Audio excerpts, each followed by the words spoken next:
দেশ বিদেশের অসংখ্য দর্শক মন্ডলীকে শুভেচ্ছা জানিয়ে শুরু করব আজকের লাইভ সেশন।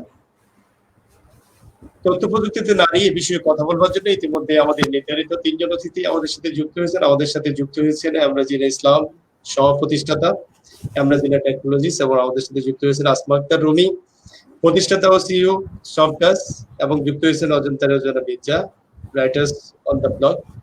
আমরা এই তিনজন অতিথিকে দর্শক যেমন স্বাগত জানাচ্ছি, আপনাদেরকে স্বাগত জানাচ্ছি আজকের অনুষ্ঠানে। আপনারা হচ্ছেন আমাদের এই প্রাণ শক্তি, আপনারা সাথে থাকলে অনুষ্ঠান প্রাণবন্ত হবে। আপনারা আজকের নির্ধারিত বিষয়ের উপরে প্রশ্ন করতে পারেন কমেন্টস এর মাধ্যমে, অথবা প্রশ্ন করতে পারেন ইনবক্সে। দর্শক, কথা না বাড়িয়ে চলে যাচ্ছে আজকের অনুষ্ঠানে। আমি প্রথমে স্বাগত জানাচ্ছি আজকের অনুষ্ঠানের সম্মানিত অতিথি এমরাজিনা ইসলাম। আপনাকে দিয়ে শুরু করতে চাই। আপনাকে স্বাগত জানাচ্ছি আজকের অনুষ্ঠানে।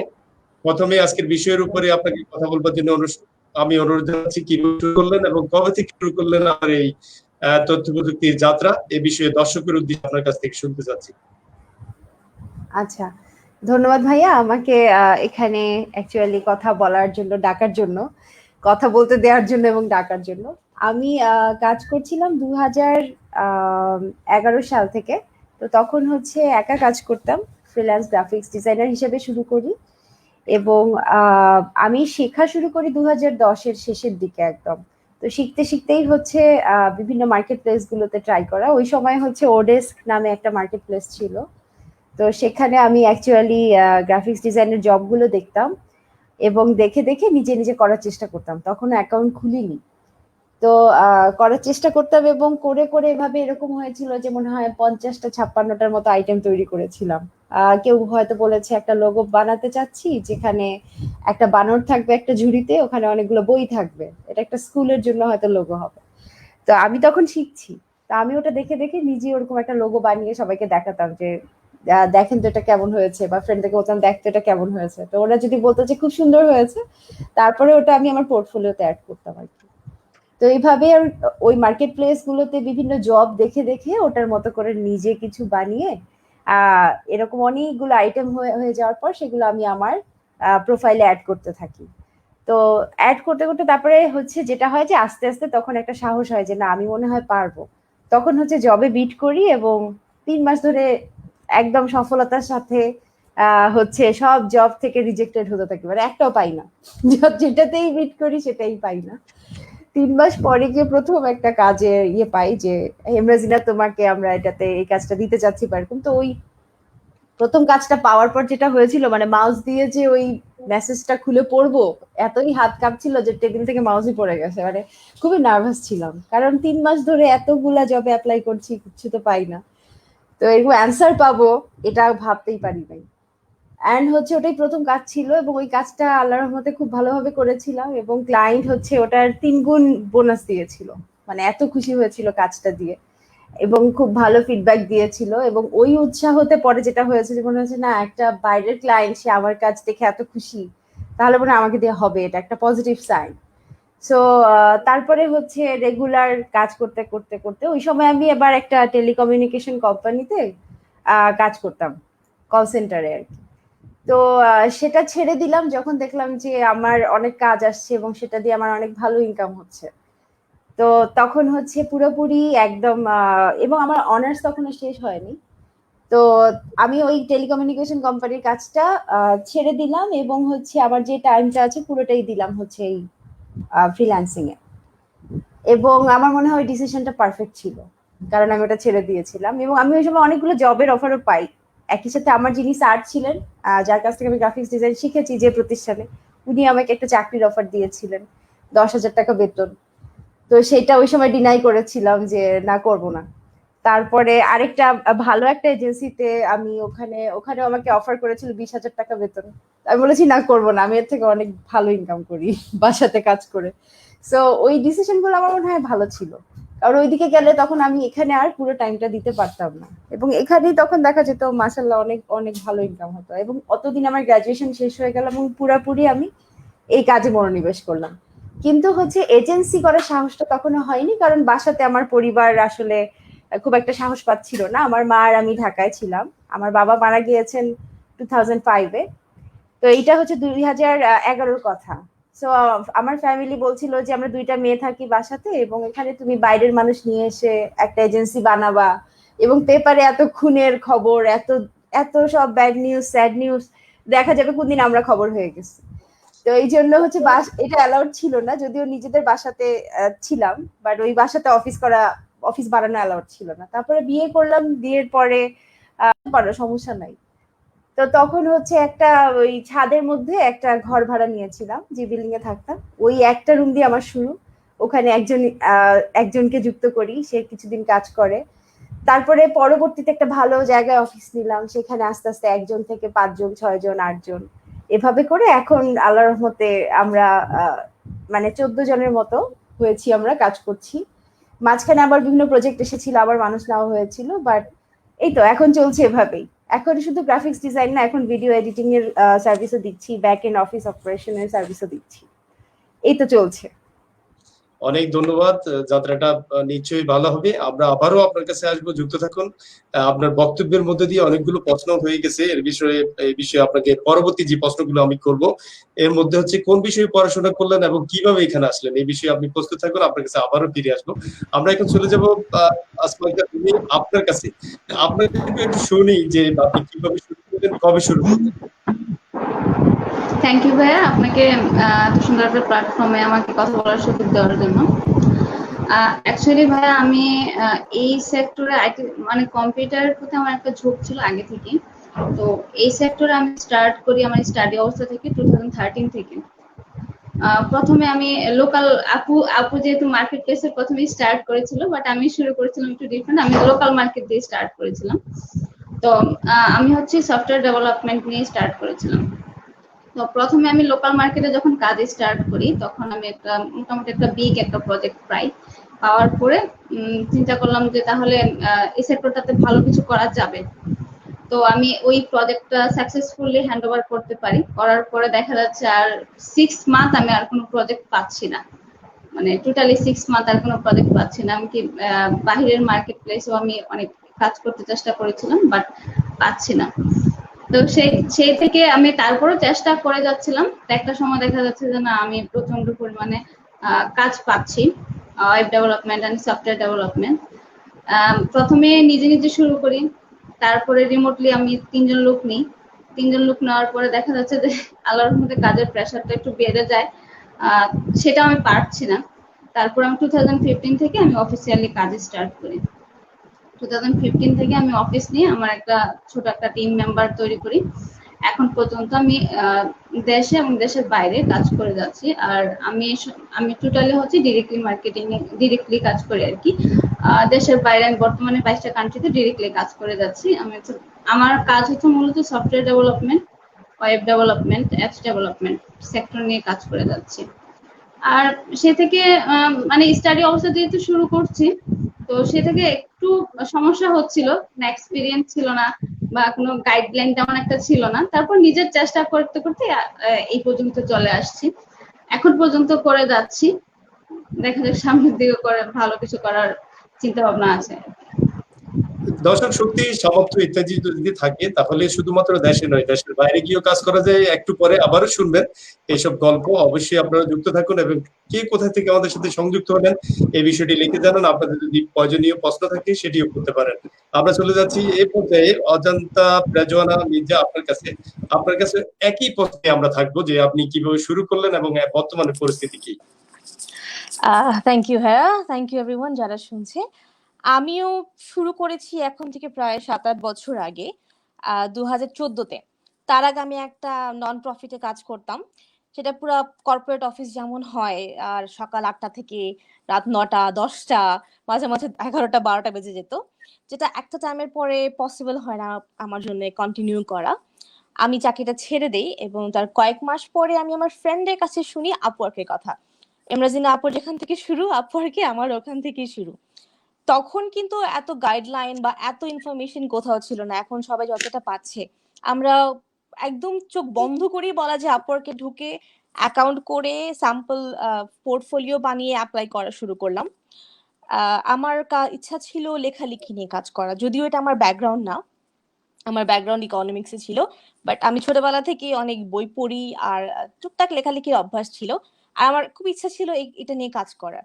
সো যখন দেখলাম যে আপওয়ার্কে লেখালেখির একটা স্কোপ আছে, কতটা আছে অ্যাকচুয়ালি আমি কাজ পাবো কিনা বা কতদূর কাজ করতে পারবো, কি আমাকে কাজ দিবে কিনা, এটা আমার কোনো আইডিয়া ছিল না। তাও যেহেতু আপাতত চাকরি নেই বা কাজ নেই, এইভাবে আমি ঢুকে গেলাম, অ্যাপ্লাই করা শুরু করলাম। আমার আগে কিছু লেখা ছিল আগের জবের জন্য, সেগুলো সাজিয়ে গুছিয়ে একটা অ্যাকাউন্ট বানিয়ে অ্যাপ্লাই করা শুরু করলাম। আমার লাকটা একটু ভালো ছিল, আমার 7 দিনের মাথায় প্রথম কাজটা পাই। যেটা লেখালেখির কাজ না, এটা ছিল ট্রান্সক্রিপশনের কাজ। দ্যাটস কাইন্ড অফ লাইক লেখালেখি বাট নট এক্স্যাক্টলি। একটা অডিও শুনে আমাকে সেটা টাইপ করে জমা দিতে হবে। এই কাজটা দিয়ে শুরু করলাম এবং রেট খুবই কম ছিল। তাও আমি ভাবলাম ফার্স্ট কাজ যখন পেয়েছি করি। ওটা করতে করতে আমি আরো রিসার্চ করা শুরু করলাম যে লেখালেখি এক্স্যাক্টলি কন্টেন্ট রাইটিং বা ক্রিয়েটিভ রাইটিং দিয়ে কিভাবে স্টার্ট করা যায়। তখনই আমি একদিন ইমরাজিনা আপুর একটা প্রোগ্রামে আমি অ্যাটেন্ড করেছিলাম। উনি ওখানে হোস্ট ঠিক না, উনি স্পিকার ছিল আর আমি পার্টিসিপেন্ট ছিলাম। উনার এই ট্রিক অ্যাডভাইসটা উনি ওখানে শেয়ার করেছিলেন যে আপওয়ার্কে ঢুকে দেখেন সবাই কি কি কাজ পোস্ট করা হচ্ছে, কে কি রকম কাজ চায়, সেখান থেকে একটা আইডিয়া হবে যে এক্স্যাক্টলি কেমন কাজ করতে পারি। ওনারই আইডিয়াটা আমি কাজে লাগাই। আমি নেক্সট কয়েক মাস কয়েক সপ্তাহ বলা যায় ট্রান্সক্রিপশনে কাজ করতে থাকি টুকটাক, এবং দেখতে থাকি যে রাইটারের কাছে মানুষ কি টাইপের লেখা চাচ্ছে এবং যে ধরনের জব পোস্ট গুলো ওখানে হয় আমি তার কাছাকাছি স্যাম্পল লিখে লিখে নিজের কাছে জমাতে থাকি। এবং যখন অনেকগুলো আমার স্যাম্পল হয়ে যায় এক্স্যাক্টলি ক্লায়েন্টরা কেমন চাচ্ছে, কি টাইপের চাচ্ছে, কি টোনে চাচ্ছে, কত বড় লেখা চাচ্ছে, এরকম বেশ কিছু স্যাম্পল আমি লিখে সাজিয়ে তখন আমি লেখালেখির কাজে অ্যাপ্লাই করতে থাকি।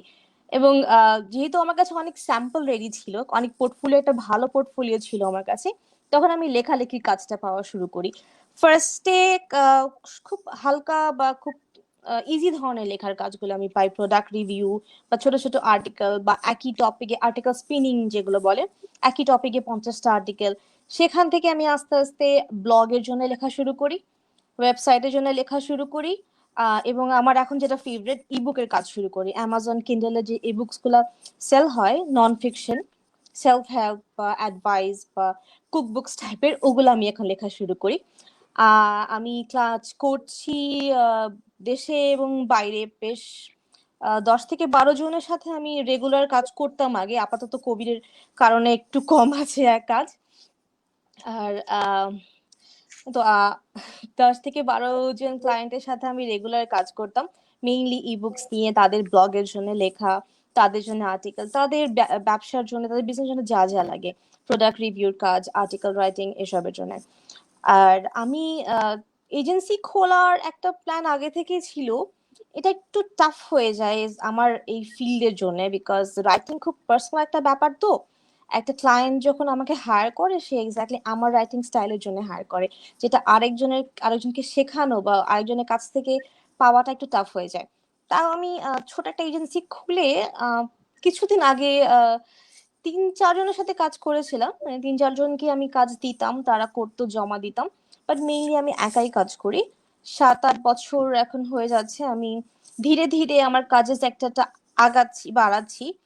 ট্রান্সক্রিপশন দিয়ে শুরু করেছিলাম, তারপর প্রোডাক্ট রিভিউ, দেন আর্টিকেল, ইবুক, এখন ট্রেনিং গাইডলাইন্স লিখি, তারপর ওয়েবসাইটে কন্টেন্ট লিখি, আরেকজনের হয়ে ট্রাভেল ব্লগস বা প্যারেন্টিং ব্লগস, কুক ব্লগস, সবকিছুই আস্তে আস্তে লেখা শুরু করেছি। আমার কাজের মজার ব্যাপারটা হলো ভ্যারাইটিটা, এত বেশি ধরনের ভ্যারাইটির কাজ আসে যে কোনোটার সাথে কোনোটা মিল নেই, এবং এইটাই আমার সবচেয়ে বেশি ভালো লাগে।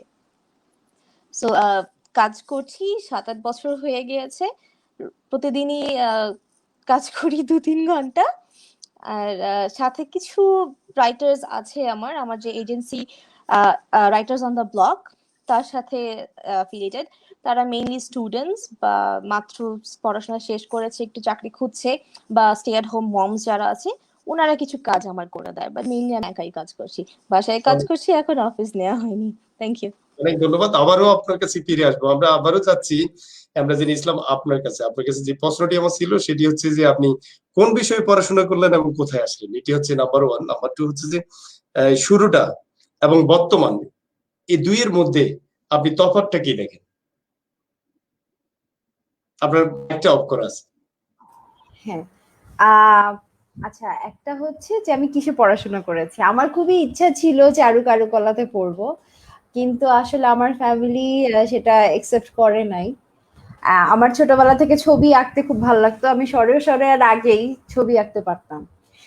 তো একসেপ্ট করেন নাই। আমার ফ্যামিলির ইচ্ছা ছিল যে আমি হয় ডাক্তার হব, অথবা ইউনিভার্সিটির টিচার হব, অথবা কোনো গভর্নমেন্ট জব করব, অথবা দেশের বাইরে গিয়ে হচ্ছে কোনো বড় প্রতিষ্ঠানে চাকরি করব, এরকমটাই আর কি এক্সপেকটেশন গুলো ছিল। তো একটাও আসলে ওইভাবে ফুলফিল করতে পারি নাই। বাট আমার মনে হয় না এটা নিয়ে কোনো আফসোস আমার আছে। তো আমার যেটা হচ্ছে যে আমি সবসময় একটু বিদ্রোহী টাইপের ছিলাম। বাট বিদ্রোহীটা ঠিক এরকম না যে ঝগড়াঝাটি করে আমি যেটা চাই করব, ঠান্ডা মাথায় আর কি করতাম, যা করতাম মানে যাই বলো লাস্টে তাল গাছটা আমারই, ব্যাপারটা ছিল এরকম। সো হচ্ছে যে যখন আমাকে বললো চারুকলায় পড়তে পারবো না, ওকে ঠিক আছে আমি ইংলিশে অনার্সই পড়বো। এটা ফ্যামিলির ইচ্ছাতেই ভর্তি হয়েছিলাম ন্যাশনাল ইউনিভার্সিটিতে। আর ডাক্তারের জন্য যে যত জায়গায় এক্সাম দেওয়ার সেগুলো দিয়েছি, তো আসলে হয় নাই কোথাও। বাট হচ্ছে যেটা আমি দেখলাম যে বুলবুল একাডেমিতে খুব কম টাকায়, মনে হয় ওই সময় কত টাকা ছিল আমার মনে পড়ছে না এক্স্যাক্টলি, 25 টাকা না কত, মানে খুবই নামমাত্র টাকায় ওখানে আর্ট শেখা যেত। সপ্তাহে 2 দিন ক্লাস, শুক্রবার আর শনিবার 1 ঘন্টা করে এরকম আর কি। তো ওই টাকাটা তো আমার আসলে রিক্সা ভাড়া থেকে বাঁচাতে পারি, তো ওইভাবে আর কি ভর্তি হওয়া। তো বাসায় বলি নাই, কিন্তু আসলে ওই শুক্রবারেই বা আমি কই যাচ্ছি, হ্যাঁ এটাও তো একটা বলতে হবে, আর খাতা নিয়ে যেতে হবে। খাতাটা আমি না হয় আমার একটা বান্ধবীর বাসায় রেখে দিলাম, বাট হয় না আসলে এভাবে ম্যানেজ করা। হোমওয়ার্ক দিতে সেটা তো প্র্যাকটিস করতে হবে। তো পরে আর কি আম্মুকে বললাম যে আম্মু আমি আসলে একটু রিল্যাক্সের জন্য যাচ্ছি, এটা সিরিয়াস কিছু না, আমি ছবি আঁকা সিরিয়াসলি নিব না, আমি জাস্ট এমনি একটু টাইম কাটাতে যাচ্ছি। তো তখন পারমিশন পাওয়া গেল, তারপরে হচ্ছে ওই আর্ট ক্লাস কন্টিনিউ করলাম। তো এটা আমার ওখানে 5 বছরের একটা সার্টিফিকেট কোর্স ছিল। আমার কিন্তু মেইন পড়াশোনাটা ছিল ইংলিশে অনার্স। তো ন্যাশনাল ইউনিভার্সিটিতে যেটা এখন জানি না কি অবস্থা, মনে হয় না খুব একটা পরিবর্তন হয়েছে, বাট ওখানে ট্র্যাডিশনটা এরকম যে আপনি যত পাতা লিখবেন আপনার মার্কস তত আসবে। তো আমাদের হচ্ছে যে অনেক আপনি যদি অনেক মুখস্থ করেন, অনেক জায়গা থেকে পড়ে লিখেন, তাহলে হচ্ছে আপনার মার্কসটা ভালো আসবে। আর আমার মুখস্থ বিদ্যা খুবই বাজে, আমি আর কি কিছু না বুঝলে কিছুই লিখতে পারি না, মুখস্থ করে একটা লাইনও লেখা আমার জন্য খুব ডিফিকাল্ট। সো আমি আর কি ওই যে কিছু মুভি আছে না যেখানে কিছু স্টুডেন্ট থাকে যারা বলে যে আল্লাহ পাস করায় দাও বা ভগবান পাস করায় দাও, আমি মন্দিরে এত কিছু প্রসাদ দিব, হ্যাঁ আমি হচ্ছে ওই টাইপের স্টুডেন্ট ছিলাম। মানে আল্লাহর কাছে দোয়া করতাম, আল্লাহ এবার পাস করায় দাও, আমি এতগুলো ফকিরকে খাওয়াবো। মানে আমার ইংলিশে অনার্স করতে এমন অবস্থা হয়েছে যে আমি খুবই ভয় থাকতাম, আমি মনে হয় ফেল করবো, আমি মনে হয় ফেল করবো, এরকম ছিল আমার অবস্থাটা। কিন্তু এটাও ঠিক, আমি আমাদের যতগুলো বই ছিল আমি সবগুলোই পড়েছি, বিকজ আমার ওই লিটারেচার পড়তে আমার খুবই মজা লাগতো। কিন্তু পরীক্ষার জন্য যে মুখস্থ করা, ওটা নোট মুখস্থ করাটা ভালো লাগতো না। সো দেখা গিয়েছে আমার অনেক ক্লাসমেট তারা সবগুলো বই পড়ে নাই, কারণ ওগুলো পরীক্ষায় মানে ওগুলো বাদ দিয়েও সে ভালো মার্কস তুলতে পারবে, সো তারা হচ্ছে পরীক্ষার জন্য পড়তো। তা আমি হচ্ছে সবগুলোই পড়ে ফেলছি, কারণ আমার স্টোরি গুলো কি জানতে হবে বা ওই কি এক্সপ্রেস করেছে এটা জানতে হবে। ওইটা পড়া হয়েছে, সো হচ্ছে ওইটা আমার কল্পনা শক্তিটাকে বাড়িয়েছে। এবং আমাদের কিছু খুব চমৎকার টিচার ছিলেন যারা একটা জিনিসকে অনেকভাবে দেখা শিখিয়েছেন, যে এই মানুষটা এরকম খারাপ, এই চরিত্রটা এরকম, এই গল্পে এই চরিত্রটা ওই রকম, কেন খারাপ হলো কেন ভালো হলো, একটা মানুষ যে একই সাথে ভালো হয় খারাপও হয়, মানে অনেকভাবে ক্যারেক্টার অ্যানালাইসিসটা শিখিয়েছে, যেটা আমার মনে হয় আমার কল্পনা শক্তিকে আরো স্ট্রং করেছে। তো ওইটা আমার জন্য ভালো ছিল আমি বলবো। আর এদিকে তো হচ্ছে ছবি আঁকা শিখছি, তো ছবি আঁকার ওখানে যেটা হয়েছে, স্যার আবার আমাকে খুব পছন্দ করতেন, কারণ আমি ক্লাসে খুব সিনসিয়ার স্টুডেন্ট। ক্লাসে আমরা ভর্তি হয়েছিলাম 200 জন, যেহেতু এত কম টাকা অনেক ছেলেমেয়ে ভর্তি হতো। লাস্টে 5 বছর পরে পরীক্ষায় বসেছে মোট হচ্ছে 17 জন মনে হয়, মানে সব চলে গেছে, আর এত ধৈর্য কারণ নাই। তো ওই 17 জনের মধ্যে আমি ছিলাম, মানে লাস্ট পর্যন্ত আমি ছিলাম, এবং ওখানে আমার রেজাল্টটা ছিল ফার্স্ট ক্লাস, মানে ওটা খুবই ভালো রেজাল্ট। আর ইংলিশ অনার্সটা মানে সেকেন্ড ক্লাস যে কিভাবে আসছে আমি নিজেও এখনো জানি না। তো যাই হোক, অনার্স করার পরে যেটা হলো যে মাস্টার্স আর ইংলিশে করলাম না, বিকজ ততদিনে আসলে আমি ওই কনফিডেন্সটা পেয়েছি যে আমি আসলে লাইফে কি চাই আর কি চাই না, এটা আমার ফ্যামিলি মেম্বারদেরকে স্ট্রং ভাবে বুঝাতে। তার আগে পর্যন্ত আমি খুবই এলোমেলো ছিলাম, আমি জানতাম না আমি আসলে কি চাই। তো তখন আমি বললাম যে আমি 3D অ্যানিমেশনে মাস্টার্স করবো। বাট আসলে 3D অ্যানিমেশনে তখন বাংলাদেশে কোনো মাস্টার্স ছিল না। কানাডাতে কয়েকটা জায়গায় ট্রাই করেছি, বাট খরচটা তো বেশি, আমার ফ্যামিলির এত টাকা ছিল না, যেহেতু আব্বু মারা গিয়েছিলেন অনেক আগেই। সো এত টাকা ছিল না, ট্রাই করে দেখলাম যে হলো না। অ্যান্ড তখন মানে দেখলাম আচ্ছা ঠিক আছে, দেখা যাক কি হয়। এর জন্য আর মাস্টার্সটা করা হয় নাই, বাট যদি আমি সুযোগ পেতাম তাহলে আমি অফকোর্স 3D অ্যানিমেশনে মাস্টার্স করতাম। আর কিভাবে শুরু করেছি এটা আমি বললাম, যে ওই যে মার্কেট প্লেসে আমি অ্যাকাউন্ট খুলেছি, তারপরে হচ্ছে আমি যেহেতু ওই সময় গ্রামীণ ফোনে কাজ করতাম, তো তখন আমার বেস্ট ফ্রেন্ড ছিল সাইদুর মামুন খান, সে বর্তমানে আমার হাজবেন্ড। তো আমরা হচ্ছি কাইন্ড অফ একসাথে গ্রো করেছি, মানে আমরা জব খুঁজতাম মোটামুটি একসাথেই, বিভিন্ন জায়গায় গিয়ে গিয়ে জব খুঁজতাম। তো ও আমাকে বলেছিল যে একটা মার্কেট প্লেস আছে, এখানে কাজ করা যায়। তো সে আমার আগে ওখানে হচ্ছে অ্যাকাউন্ট করলো, এবং সে হচ্ছে প্রজেক্ট ম্যানেজার, কন্টেন্ট রাইটিং এই কাজগুলো করতো। তো সে যখন সত্যি সত্যি কাজ করে টাকা ইনকাম করলো, তারপরে বললো যে আমি যদি গ্রাফিক্স ডিজাইন শিখি তাহলে আমি আমার ক্রিয়েটিভিটিটাকে ওখানে সেল করতে পারবো, কারণ ছবি এঁকে বিক্রি করাটা খুব ডিফিকাল্ট ব্যাপার। Right. তার কথা শুনেই আমি হচ্ছে গ্রাফিক্স ডিজাইনের কোর্সে ভর্তি হই। আর টাকাটা আসে আমার বেতন থেকে, আমি যে চাকরিটা করি সেটা থেকে আসে। সো ওখানে চাকরি করতাম, প্লাস অনার্সের ক্লাস করতাম। আর হচ্ছে আমার অফিসটা ছিল বিকাল 5টা থেকে রাত 11টা। রাত 11টা অফিস শেষ করে বাসায় আসতে আসতে 12:30টা বাজতো, কারণ আমার অফিস ছিল উত্তরায়, আর আমার বাসা ছিল ধানমন্ডি রায়ের বাজারের কাছে। সো ওই এত দূর জার্নি করে বাসায় এসে তারপরে আমি হচ্ছে হাত মুখ ধুয়ে খেয়ে টেয়ে রাত 1:30টার সময় 2টার সময় কাজে বসতাম।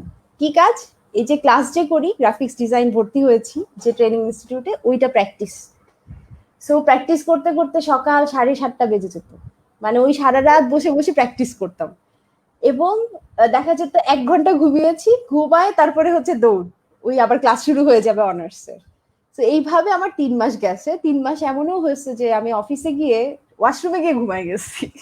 মানে আমার তো ঘুম নাই, 24 ঘন্টায় আমি 1 ঘন্টা 2 ঘন্টা ঘুমাই, আমার অবস্থা খুবই খারাপ। এদিকে আমার তখন যে চাকরিটা, কল ধরতে হয়, কলের মধ্যে আমি দেখা যায় যে ঘুমায় গেছি, কাস্টমারকে বলতেছি জি স্যার ডিজাইনটা এখান থেকে ওইখানে যাবে, কালারটা এরকম হবে। পরে খেয়াল হয়েছে ওইদিকে কাস্টমার বলতেছে ম্যাডাম আমি তো একটা ওয়েলকাম টিউন নিতে ফোন দিছি, আপনি কি বলেন এগুলা। তখন আর কি মনে হতো যে আচ্ছা আমি ঘুমায় গেছিলাম, মানে এরকম খুব বাজে অবস্থা গেছে তখন। তো যাই হোক, এরকম কিছুদিন করার পরে তো দেখলাম যে আমার আস্তে আস্তে মার্কেট প্লেসে কল আসা শুরু করলো, কাজ পাওয়া শুরু করলাম। না হলে আমাকে মনে হয় মানে বের করে দিত চাকরি থেকে, সত্যি কথা। বিকজ আমার ওখানে সার্ভিস খারাপ হচ্ছিল, আমার ঘুম কম হচ্ছিল, কিন্তু ভালো যেটা হচ্ছিল আমার আমার পোর্টফোলিও তৈরি হচ্ছিল। আমি অনেক ডিজাইনার কাজ করতাম, এবং আমার ওই অফিসে সবাইকে দেখাতাম ভাইয়া আমি এটা করেছি, আপু আমি এটা করেছি, and সবাই আমার কাজগুলোকে খুব অ্যাপ্রিসিয়েট করতো। তো এভাবে ট্রাই করা। তো আমার এই স্টোরিতে আমি যেটা বলবো সেটা হচ্ছে, প্রথম কথা, আমার বাবা মারা যাওয়ার পর তো আমার ফ্যামিলিতে টাকা পয়সার অনেক প্রবলেম হলো, আমার পড়াশোনার খরচ জোগাড় করাই ডিফিকাল্ট হয়ে গেল। আম্মু কিন্তু তার গয়নাগাটি মোটামুটি বিক্রি করা শুরু করে দিল, এবং এই জিনিসগুলো আমার কাছে খুবই খারাপ লাগছিল, যে আমার জন্য আমার মা কেন তার গয়না বিক্রি করবে, এটা আমার দায়িত্ব আমার পড়াশোনার খরচ জোগাড় করা। তো তখন বিভিন্ন জায়গায় চাকরি খুঁজতাম, হয়তো কোথাও রেস্টুরেন্টে ওয়েটারের চাকরি, বা হচ্ছে কোথাও মার্কেটিং করতে হবে, বাসায় বাসায় গিয়ে লিফলেট দিতে হবে, বা রাস্তার বিভিন্ন জায়গায় গিয়ে গিয়ে লিফলেট দিয়ে আসতে হবে, কোনো জায়গায় বাচ্চাকে আর্ট শিখাতে হবে, মানে যে কাজটাই হোক যেটা অসম্মানজনক না, যেটা চুরি করা না, যেটা খারাপ কাজ না, সেই কাজগুলো আমি ট্রাই করেছি, সেটা ওয়েটারেরই হোক আর সেটা মার্কেটিং এর কাজই হোক। ওয়েটারের কাজ করতে গেছি, লোক বলছে যে তোমাকে দেখে তো মনে হয় না তুমি এরকম, তোমাকে দেখে মনে হয় তুমি আরেকটু ভালো কাজ করতে পারবা, মার্কেটিং এর কাজ ধরাই দিচ্ছে। বলে যে ওয়েটারের কাজ করলে তোমাকে ওই যে মুরগির মতো মুকুট পরতে হবে মাথায়, তারপরে ওরকম ড্রেস পরতে হবে, বলে এটা তোমাকে মানাবে না। মানে ওটা একটা সাধারণ বিয়ের রেস্টুরেন্ট ছিল, হ্যাঁ, সেখানে আমি ওয়েটারের কাজের জন্য অ্যাপ্লাই করতে গেছি, যে ঠিক আছে তাও আমি কাজ করব, আমি কোনো একটা কাজ অবশ্যই করব। তো আসলে কোনো কাজকে ছোট করে দেখি নাই। হ্যাঁ, আরেকটা জিনিস হচ্ছে, যেইটা আমার ভালো লাগছে সেটা যখন আমি করার সুযোগ পাচ্ছি সেটাতে হার্ড অ্যান্ড সোল দিচ্ছি। মানে 3 মাস কিন্তু কম সময় না, 90টা দিন, 90 দিন ধরে আপনি রিজেক্টেড হচ্ছেন, কাজে অ্যাপ্লাই করছেন, পাচ্ছেন না। তো এটা যথেষ্ট সময় এইখান থেকে বের হয়ে আসার, যে আমাকে দিয়ে এখানে হবে না, ধুর এটা হবে না। তো অনেকে যেটা করে বের হয়ে চলে আসে, বাট আমি 90 দিন ধরেও ওখানে আটকে ছিলাম, এবং আমার মনে হয় আমার যদি আরো 90 দিন লাগতো আমি মনে হয় সেটাও দিতাম। কারণ ওই প্রথম যখন আমি জবের অফারটা পাই, সেটা পাওয়ার পরে বিশ্বাস হচ্ছিল না যে আমি কিভাবে এত তাড়াতাড়ি পেলাম, কারণ 90 দিনও আমার কাছে মনে হয়েছে যে আমি অনেক তাড়াতাড়ি পাইছি। সো আর হচ্ছে যে আরাম আয়েশটাকে ওই সময় ইম্পর্টেন্স দিই নাই। দিনে 1 ঘন্টা ঘুমাই কি 2.5 ঘন্টা ঘুমাই, এগুলো কোনো ফ্যাক্টর ছিল না। ছিল যে আমি কাজ করব, যেগুলো এখন এসে মনে হয় যে আল্লাহ কত খাটছি ওই সময়। এই জন্যই মনে হয় মানে সৃষ্টিকর্তা খুশি হয়ে আমাকে এই সুযোগগুলো দিয়েছে। সো আপনি যদি হার্ডওয়ার্ক করেন, আপনার যেটাতে প্যাশন থাকবে সেটা আপনি একদম সব দিয়ে যদি চেষ্টা করেন, এবং আপনার মধ্যে যদি অ্যারোগেন্স না থাকে যে আমি এই সব কাজ করি না, আমি ওই সব কাজ করি না, হ্যাঁ, না কিছু স্বভাবটা না থাকে, আমার মনে হয় আপনি যে কাজটাই করবেন ওইটাতে আপনি আজকে না হোক কালকে সফল হবেন।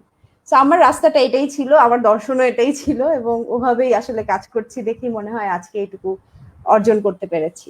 আর একটা জিনিস একটু মাঝখান দিয়ে অ্যাড করি, সবকিছুই বলেছি। আমি একটা কোম্পানিতেও কাজ করছি ব্র্যান্ড অ্যাম্বাসেডর হিসেবে, সেটার নাম হচ্ছে পেওনিয়ার। আমি যখন প্রথম কাজ করি, আমার ইনকামটা বাংলাদেশে আনার একমাত্র রাস্তা ছিল পেওনিয়ার। পেওনিয়ারের কার্ড দিয়ে এটিএম বুথ থেকে টাকা তুলে আনতে হয়। তা আমার মা তো প্রথমে বিশ্বাসই করে না যে ঘরে বসে মেয়ে কাজ করলো, টাকা কেমনে আসলো। তো মা কিন্তু আমার সাথে এটিএম বুথে গেছিল দেখার জন্য যে আসলেই টাকা আসে কিনা। 25,000 টাকা ছিল আমার প্রথম ইনকাম।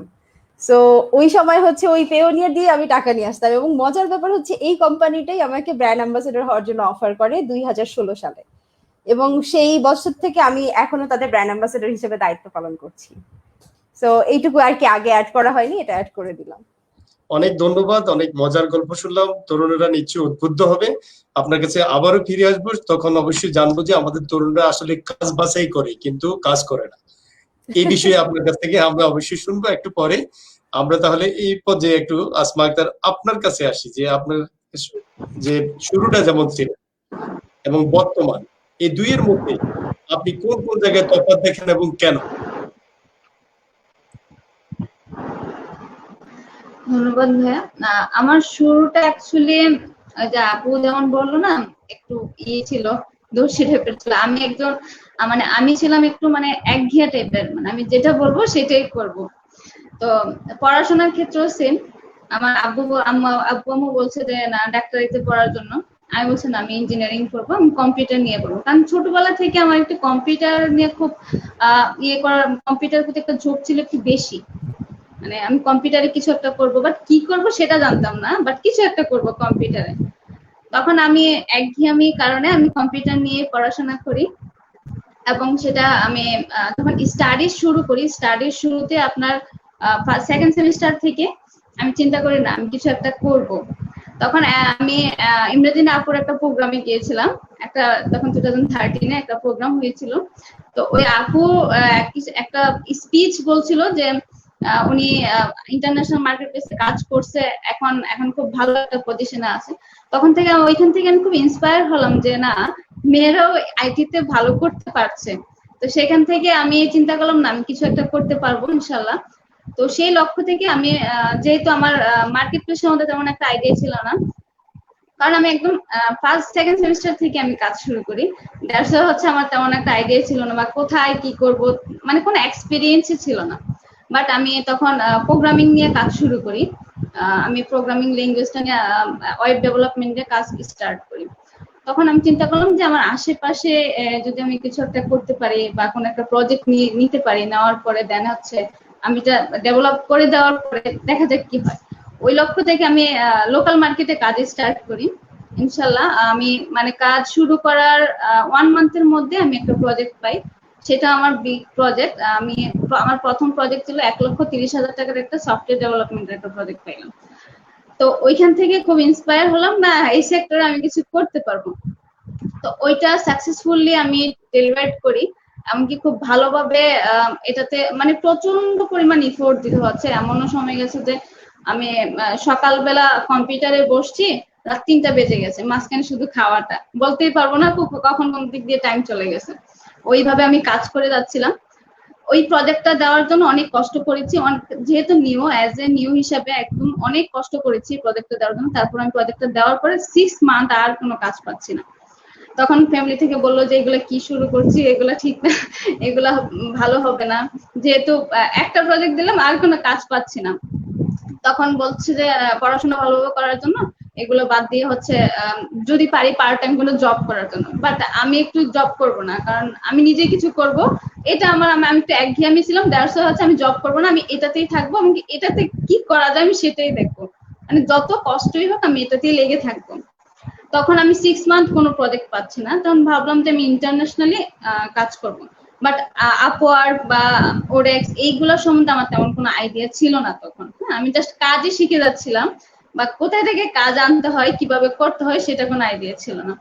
তো লোকাল মার্কেটে আবার আফটার 6 মান্থ আমি আরেকটা প্রজেক্ট পাই, তখন চিন্তা করলাম না, ইন্টারন্যাশনালি আমি মার্কেট প্লেসে আমার কাজটাকে ধরতে হবে, কিভাবে ধরা যায়।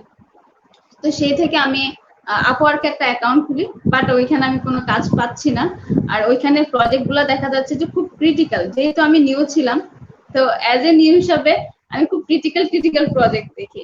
তো দ্যাটস হচ্ছে আমি চিন্তা করি যে আমার ডিরেক্টলি কিভাবে কাজ করা যায়। মানুষ করছে না যে ডিরেক্টলি ফরেনারদেরকে নিয়ে কাজ করছে, ফরেন ক্লায়েন্ট কিভাবে হ্যান্ডেল করছে, নিশ্চয়ই একটা ওয়ে তো আছে যে ডিরেক্টলি আমি কিছু কাজ করতে পারবো। তো সেই চিন্তা থেকে দেখা যাচ্ছে যে আমি ডিরেক্টলি কাজ করার উদ্যোগ নিয়ে এমনকি অনেক কষ্ট করি, মানে এমনও সময় গেছে যে সারা রাত্র বসে আছি, আমার ক্লায়েন্টের একটা মেইলের রেসপন্স আসবে, যদি আমি দিতে না পারি, মানে উনি আমাকে মেসেজ দিবে, আমি সেটা যদি রিপ্লাই দিতে না পারি, দ্যাটস আমি সারাটা রাত বসে থাকতাম যেন আমি রিপ্লাইটা দিতে পারি। তো সেই লক্ষ্য থেকে মোটামুটি আপনার 8 থেকে 9 মাস আমি যখন ডিরেক্টলি ক্লায়েন্ট হ্যান্ডেলিং করার চেষ্টা করি, আফটার 8 মান্থ আমি একটা ক্লায়েন্ট পাই, সেটা হচ্ছে আমেরিকার একটা ক্লায়েন্ট পাইলাম ডিরেক্টলি। তো ওনার কাজটা দিয়ে আমি শুরু করি, তখন আমার ফার্স্ট ফরেন কাজের প্রজেক্ট ছিল $1200 একটা প্রজেক্ট ছিল, একটা ওয়েব ডেভেলপমেন্ট প্রজেক্ট। তো সেখান থেকে আরো ইন্সপায়ার হই, না আমি এবার কিছু করতে পারবো। তো সেখান থেকে খুব লেগে থাকে, আবার দেখা যাচ্ছে যে আবার প্রজেক্ট পাচ্ছে না, তখন আবার ফ্যামিলি শুরু করলো যে না এবার জব করো বা কোনো কিছু একটা করো, অথবা পড়াশোনা মনোযোগ দাও। তারপরে আমি বললাম যে না আমি এটাই করব, আমার যত কিছু হোক আমি এটাই করব, এমনকি যে যা বলো আই ডোন্ট কেয়ার, আমি এটাতে আছি, এটাতে থাকবো, এটা শেষ করতে আমি দেখবো, এমনকি আমার ড্রিমটা যেটা আমি সেটা ড্রিমের পিছনে আমি ছুটতে থাকবো, আমি চেষ্টা করে যাব, বাকিটা আল্লাহ তাআলা যদি মনে করে না একে কিছু দেওয়া উচিত তাহলে আল্লাহ দিবে, সেই চিন্তা থেকে আমি কাজ করলাম। এখন দেখা যাচ্ছে যে বাংলাদেশেও কাজ করছি, ডিরেক্টলিও কাজ করছি, দুইটাতে আল্লাহর রহমতে খুব সাকসেসফুলি ভালোভাবে কাজ করে যাচ্ছি। এখন আল্লাহর রহমতে তেমন কোনো সমস্যা হচ্ছে না, তারপরে বিজনেসে আপ এন্ড ডাউন থাকে, বাট সবচেয়ে বড় কথা হচ্ছে আমাদের এই সেক্টরটা খুব ধৈর্যের বিষয়, প্রচন্ড পরিমাণ ধৈর্য থাকতে হয়, ধৈর্য সহকারে লেগে থাকতে হয়। তারপর হচ্ছে আপনার সম্পূর্ণ ইফোর্ট দিতে হবে, ইফোর্ট এমন দিতে হবে যেন আমি এটাতে কিছু না করতে পারলে আমি পারবো না, আমি কিছু চলে যাব, আমি মরে যাব, এরকম টাইপের একটা ইফোর্ট দিতে হবে। যদি ওইরকম ইফোর্টটা দেওয়া যায়, সাকসেস এটা সময়ের ব্যাপার, সাকসেস অবশ্যই আসবে। সাকসেস তো মানে আপনার ইফোর্টের উপর ডিপেন্ড করবে আপনার সাকসেস। এখন দেখা যাচ্ছে যে কিছু কিছু মানুষ সিম্পল কিছু কাজ করে বলছে যে আমি কাজ পাচ্ছি না, হচ্ছে না, আসলে ওই পরিমাণ ইফোর্টটা দিচ্ছে না। যেটা আমি কোথাও থেকে কোনো ট্রেনিং সেন্টার থেকে কাজ শিখি নাই, সিসিতে পড়লে এমন না যে আমাকে কাজ প্র্যাকটিক্যালি কাজ শিখায়, কোনো ইঞ্জিনিয়ার সেকশনে কিন্তু আপনার টেকনিক্যালি কাজ শেখায় না, সেটা নিজে থেকেই শিখে নিতে হয়। জাস্ট বেসিক আইডিয়া থাকে, যেমন আমরা সি প্রোগ্রামিং লিখতাম, মুখস্থ খাতায় লিখতাম সি প্রোগ্রামিং, কিন্তু এটা তো খাতায় লেখার জিনিস না। আমার হচ্ছে কম্পিউটারে প্রোগ্রামিং করবো, এখন কোনটা হচ্ছে রান করলো না করলো, আমার কোনটা এরর আসলো সেটা আমি দেখতে পেলাম না, মুখস্থ লিখলাম। এখানে যদি একটা জাস্ট ফুল স্টপে ভুল হয় তাও আমার প্রোগ্রাম রান করবে না, কিন্তু ওইখানে খাতাতে ঠিকই রান করবে। তো নিজে থেকে চেষ্টা করে যেতে হবে, নিজে থেকে কাজ শেখার একটা আগ্রহ থাকতে হবে। যদি আপনার আগ্রহ না থাকে তাহলে আপনি তো কখনোই সাকসেস হতে পারবেন না। আর এই সেক্টরে সবচেয়ে বড় কথা হচ্ছে আপনার কাজকে ভালো লাগতে হবে।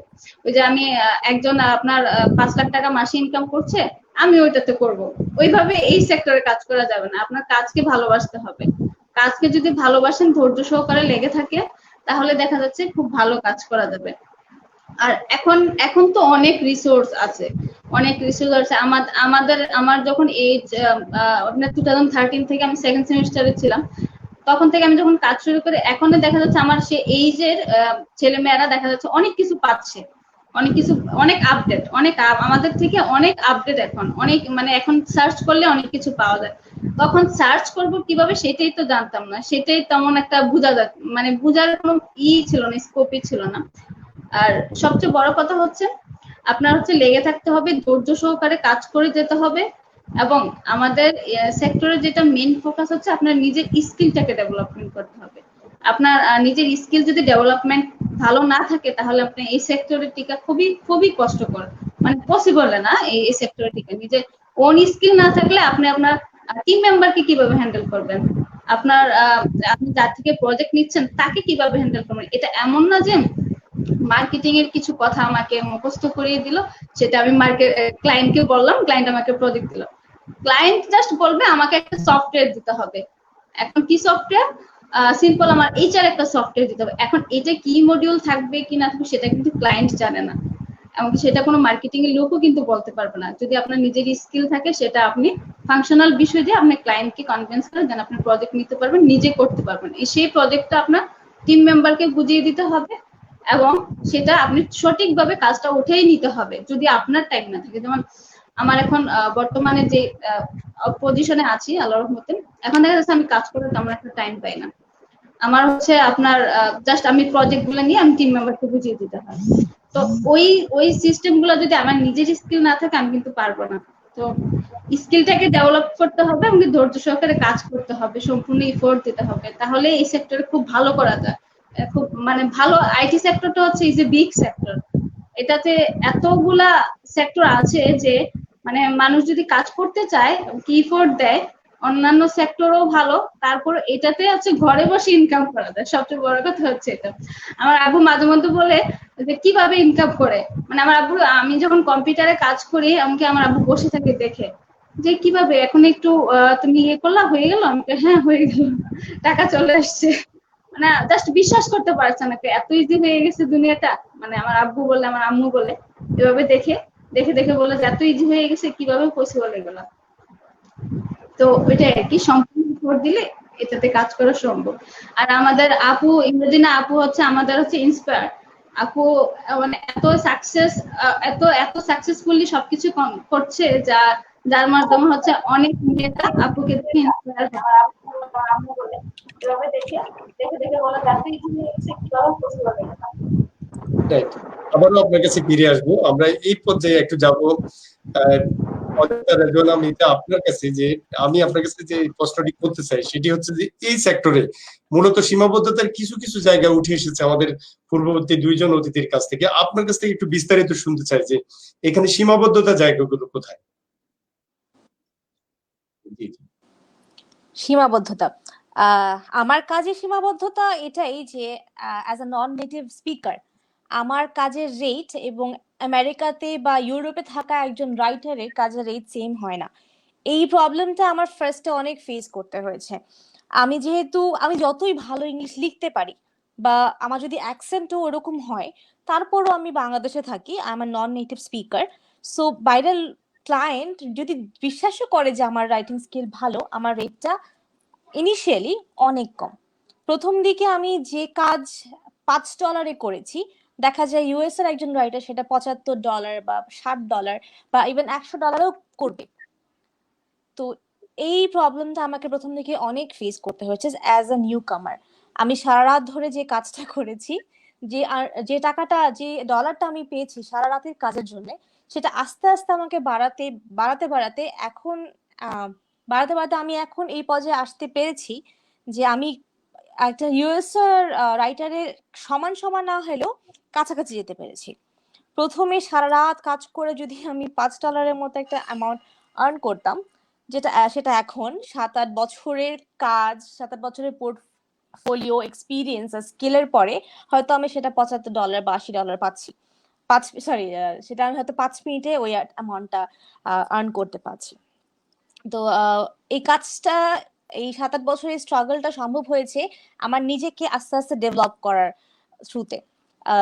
আমার স্কিলটাকে ডেভেলপ করা, আমার অনলাইন প্রেজেন্সটাকে ডেভেলপ করতে হয়েছে আমাকে।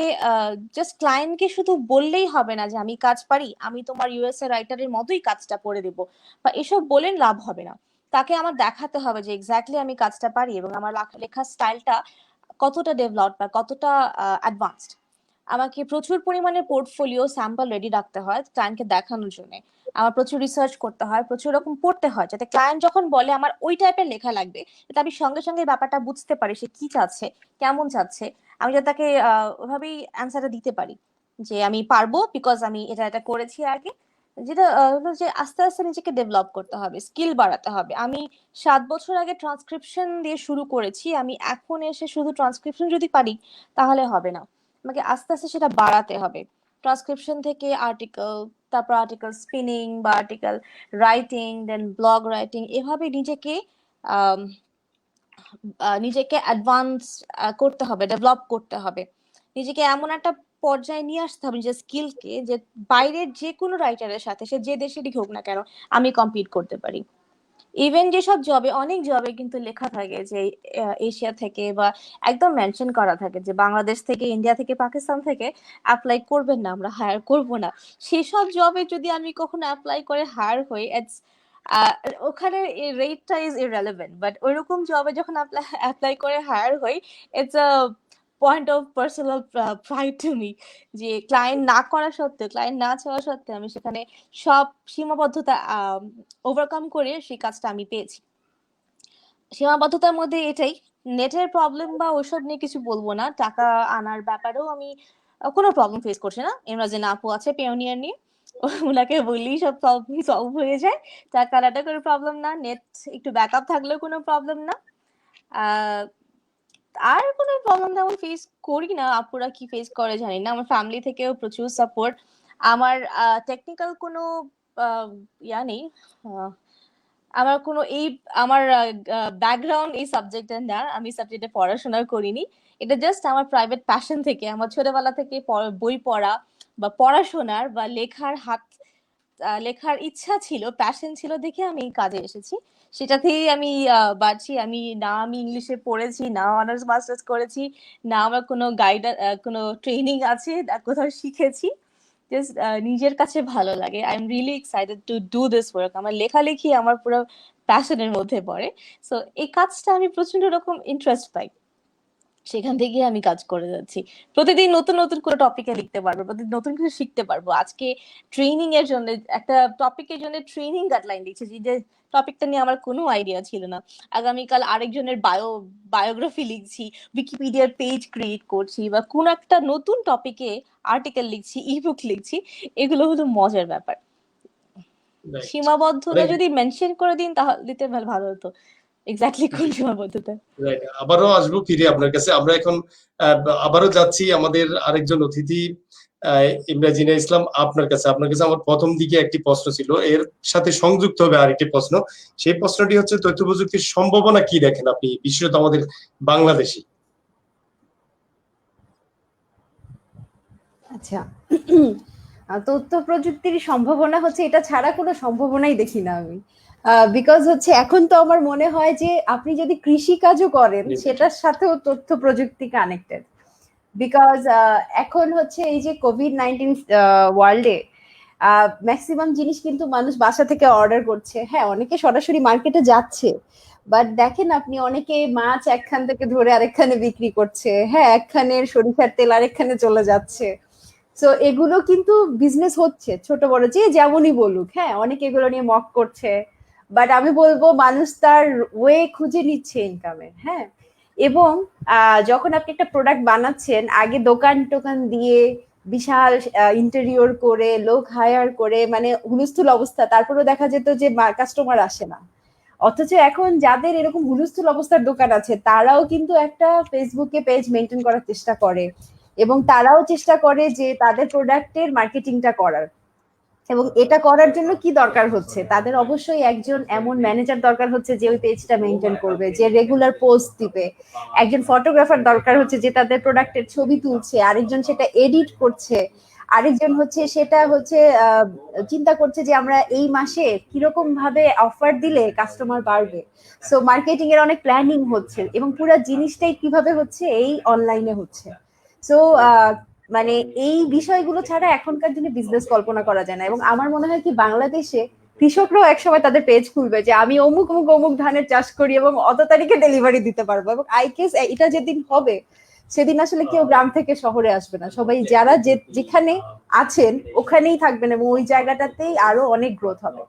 তো তথ্য প্রযুক্তি ছাড়া আমি আসলে কোনো সম্ভাবনা এখন আর দেখি না। এখন মনে হয় যারা তথ্য প্রযুক্তি ছাড়া কিছু করেন তাদেরকেই আসলে ঝামেলায় পড়তে হবে। এটা মেনে নেওয়াই উচিত আমাদের, এবং এটা যত তাড়াতাড়ি মেনে নিয়ে আমরা ইমপ্লিমেন্ট করতে পারবো আমাদের কাজের মধ্যে তত তাড়াতাড়ি মঙ্গল। একজন সিঙ্গার যে গান করে তারও কিন্তু এখন যথেষ্ট এক্সপোজার দরকার হয় সোশ্যাল মিডিয়াতে। সে শুধু গান গাইলেই হলো না, সে যে ভালো গান করে এটা তো মানুষকে জানাতে হবে। ইউটিউবে তার চ্যানেল আছে বা ফেসবুকে তার চ্যানেল আছে, সেখানে সে ভিডিও ছাড়ছে। ইউটিউবিং করছে কত মানুষ, হ্যাঁ একজন মহিলা সে চমৎকার রান্না করে, তার দেখেন ইউটিউবে চ্যানেল, সেখানে কত ভিউ।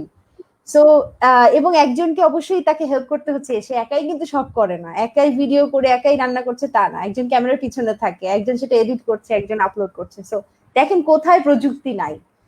সো এটাই, মানে আমাকে একটা এক্সাম্পল দেন যেখানে আসলে আমার মনে হয় তথ্য প্রযুক্তির কোনোই দরকার নাই। আমার মনে পড়ছে না এই মুহূর্তে এরকম কোন সেক্টর। সো এটা সম্ভাবনা আসলে অনেক। এবং ব্যাপারটা এরকমও না যে বিদেশিরা কি কি করেছে আমরা সেটাই ফলো করি তাহলে আমরা আগাবো।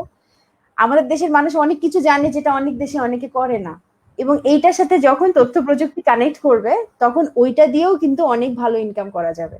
কে যে কোন দিক দিয়ে কোনটা দিয়ে একটা ভালো দিশা পেয়ে যাবে এটা বলা যায় না, তাকে ট্রাই করতে হবে এবং একই সাথে ক্রিয়েটিভ হতে হবে, চিন্তা করতে হবে যে কিভাবে আমি আরো বেশি মানুষের কাছে পৌঁছাতে পারবো। কাজটা ঘরের ভিতরে বসেই করি না কেন, সারা জগতের কাছে পৌঁছাতে হবে, না হলে তো বিজনেস হবে না, তাই না? নিজের কাছে তো নিজে বিক্রি করে করে কিছু হবে না।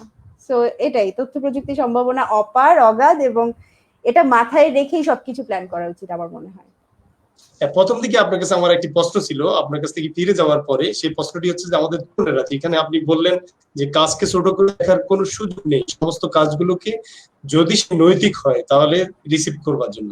এখন আমাদের তরুণরা সেই জায়গায় কি পারে? ওরা তো সবসময় বিশাল কাজ দিয়ে শুরু হবে, বিশাল সম্ভাবনা দিয়ে শুরু হবে, একটা বড় স্যালারি পাবে,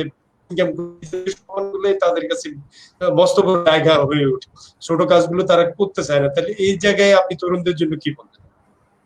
আচ্ছা, তরুণদের জন্য এটাই বলবো, আমার একটা ক্লায়েন্ট ছিল কানাডার, আমি তার কাজ করেছি প্রায় 2 বছরের উপর।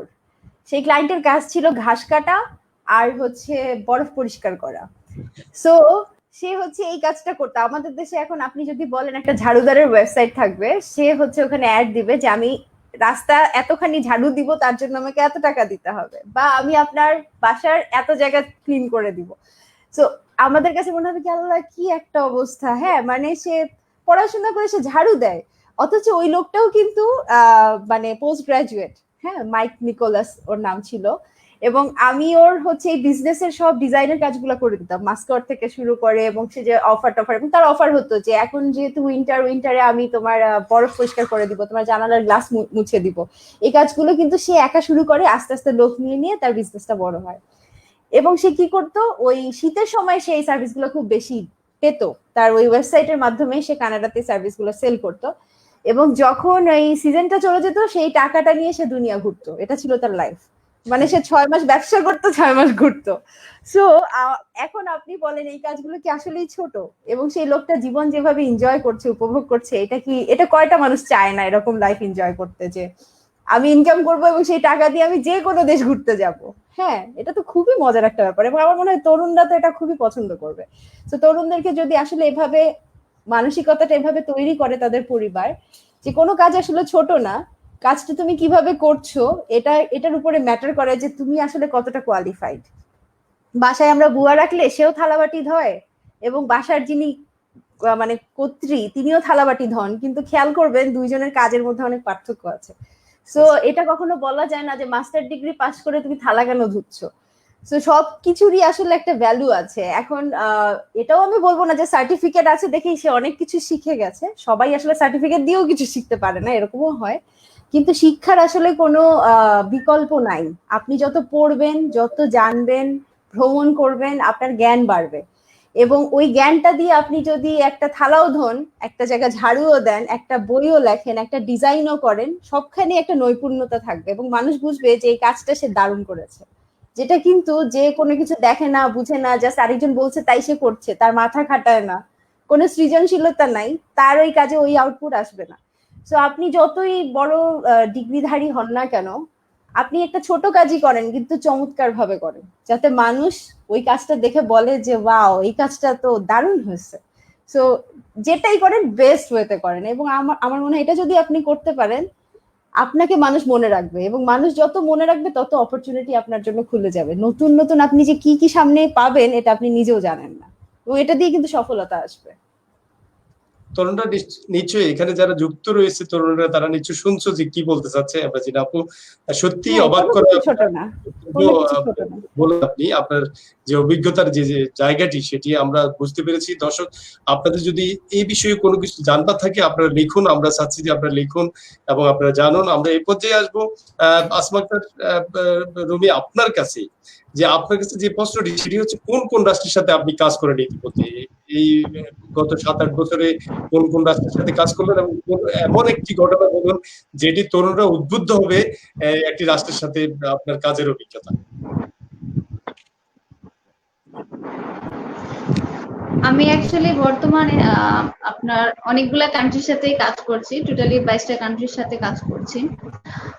সেক্ষেত্রে আপনার এশিয়া আছে, আমেরিকা আছে, ইউরোপ আছে, সবগুলো মিলে অনেকগুলো কান্ট্রির সাথে যেহেতু কাজ করছি, কানাডা, ফ্রান্স, আমেরিকা, তারপর হচ্ছে আপনার লন্ডন, তারপরে আপনার দুবাই, মানে এশিয়া এন্ড ইউরোপ, আমেরিকা সব জায়গায় মোটামুটি কাজ করে যাচ্ছে। এখানে আমার একটা এক্সপিরিয়েন্স আছে, আমার একটা ক্লায়েন্ট ছিল আপনার কানাডিয়ান।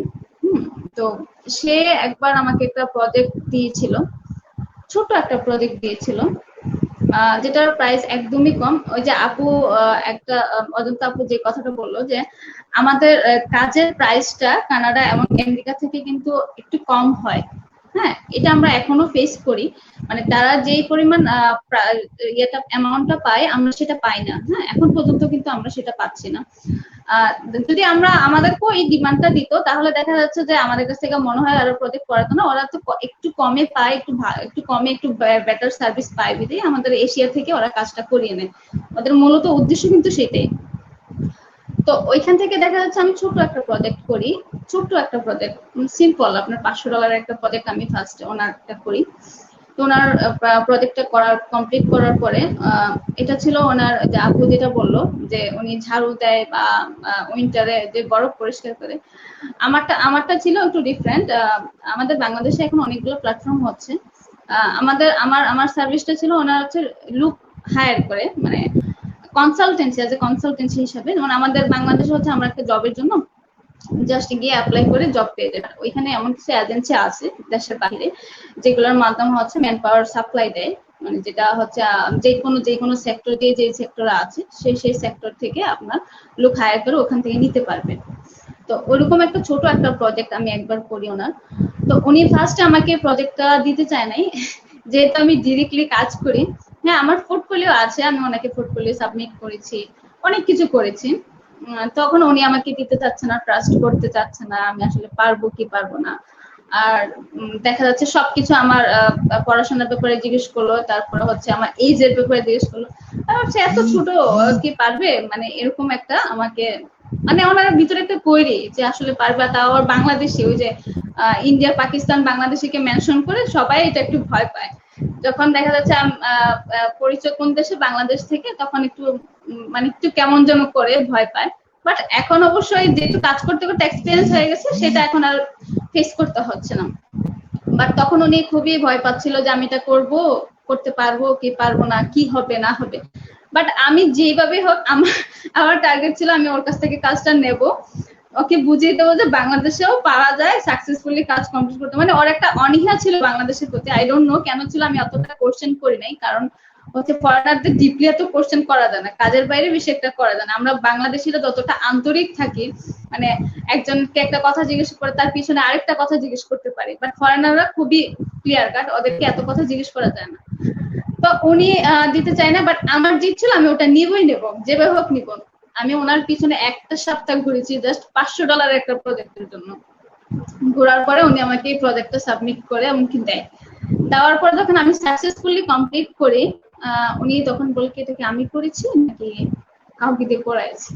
আমি বললাম যে ঠিক আছে, আমি তো আমাদের তো সফটওয়্যার ওয়েবসাইট ডেভেলপমেন্ট করার পর হচ্ছে ট্রেনিং করাতে হয়, কারণ আমরা হচ্ছে রিমোটলি যেহেতু কাজ করি, যে ট্রেন আপটা আমরা অনলাইনেই করেন। ঠিক আছে, আমি ট্রেন আপ করাচ্ছি, আমি কারোর সাথে ভিডিও কলে কথা বলে না, আমি আপনার সাথে কথা বলবো, আপনি দেখেন আমি কিভাবে আপনাকে ট্রেন আপটা করাই। তো সেই ক্ষেত্রে যখন আমি ওকে ট্রেন আপটা করালাম, ট্রেন আপ করানোর পর সে দেখলো না খুব, না আমি করেছি, মানে ট্রাস্ট আসলো, তখন সে খুবই ইন্সপায়ার হলো বাংলাদেশের ক্ষেত্রে। মানে সে তখন বিশ্বাসই করতে পারছে না যে আসলে বাংলাদেশ থেকে বসে একটা এত মানে কম এজের একটা মেয়ে আমার কাছ থেকে কাজটা নিয়ে সাকসেসফুলি দিয়েছে। সে তারপর আমাকে একটা বিগ একটা প্রজেক্ট দিল, মানে এটা আমি জাস্ট সারপ্রাইজ হয়ে গেলাম যে এত বড় একটা প্রজেক্ট, মানে আমি মানে এটার জন্য প্রস্তুত ছিলাম না। সেটা সে আমাকে একটা বিগ প্রজেক্ট দিল। তারপরে দেখা যাচ্ছে সে তো বিভিন্ন এজেন্সিতে লুক দেয়, আপনার দেখা যাচ্ছে যে কোনো একটা কোম্পানিতে এরা হচ্ছে লুক দেয়, সেক্ষেত্রে ওদেরকেও আমাকে রিপ্রেজেন্ট করে দিল। এমনকি সে আমাকে সেটা বললো যে তুমি যদি কাজ করতে চাও আমি তোমাকে আরো প্রজেক্ট দিতে পারবো, মানে এতটা ইন্সপায়ার করলো। তখন ওই ইন্সপায়ারে আমি চিন্তা করলাম না, কাজে আরো এফোর্ট দিতে হবে, আরো কাজ করতে হবে, তাহলে দেখা যাচ্ছে আরো বেটার কিছু করা যাবে।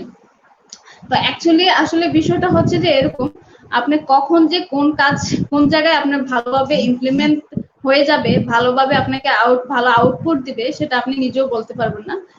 প্রত্যেকটা কাজকে, প্রত্যেকটা প্রজেক্টকে আপনি ছোট মনে না করে ভালোভাবে করতে হবে। ভালোভাবে করলে দেখা যাচ্ছে যে আপনি ভালো কিছু আউটপুট পাবেন, যেটা আমি এখন পেয়ে যাচ্ছি। উনি এখনো আমার সাথে কাজ করে যাচ্ছেন। বাট এমন আছে না যে আমার রিপ্রেজেন্টেটিভ হিসেবে কাজ করে, উনি আমাকে এত বড় বড় প্রজেক্ট দিয়ে নিচ্ছে, উনি কিছু একটা পাবে এরকম একটা থাকে, এরকম কিছু নাই। উনি হচ্ছে জাস্ট আমাকে সাপোর্ট করে যাচ্ছে, স্টিল নাও আমাকে এখনো সাপোর্ট করে যাচ্ছে।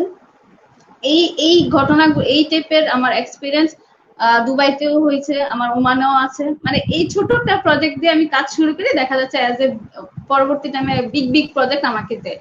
আর সেটা বেশি ব্যবধান না, 1 উইক বা 2 উইকের ব্যবধানে আমাকে বড় বড় প্রজেক্ট দিচ্ছে, এবং তারা আমাকে আমাকে রিপ্রেজেন্ট করছে বিভিন্ন জায়গাতে, বিভিন্ন কান্ট্রিতে আমাকে আমাকে বলছে যে তুমি এইভাবে কাজ করলে আরো বেটার হবে, কারণ ওদের কান্ট্রিতে তো আর আমি নেই।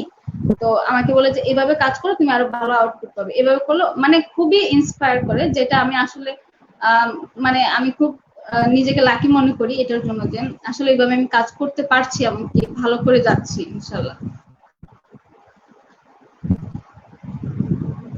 অনেক ধন্যবাদ আপনাকে। আমি আবারও ফিরবো আপনার কাছে। আমরা এই পর্যায়ে একটু অজন্তা, রেজওয়ানা, আমি যা আপনার কাছে আসবো সেটি হচ্ছে তথ্য প্রযুক্তির এত সম্ভাবনা থাকার সত্ত্বেও আমাদের আমরাজিনা ইসলাম তো বললেনই যে তথ্য প্রযুক্তি ব্যতীত উনি আর কোনো সম্ভাবনাই দেখেন না।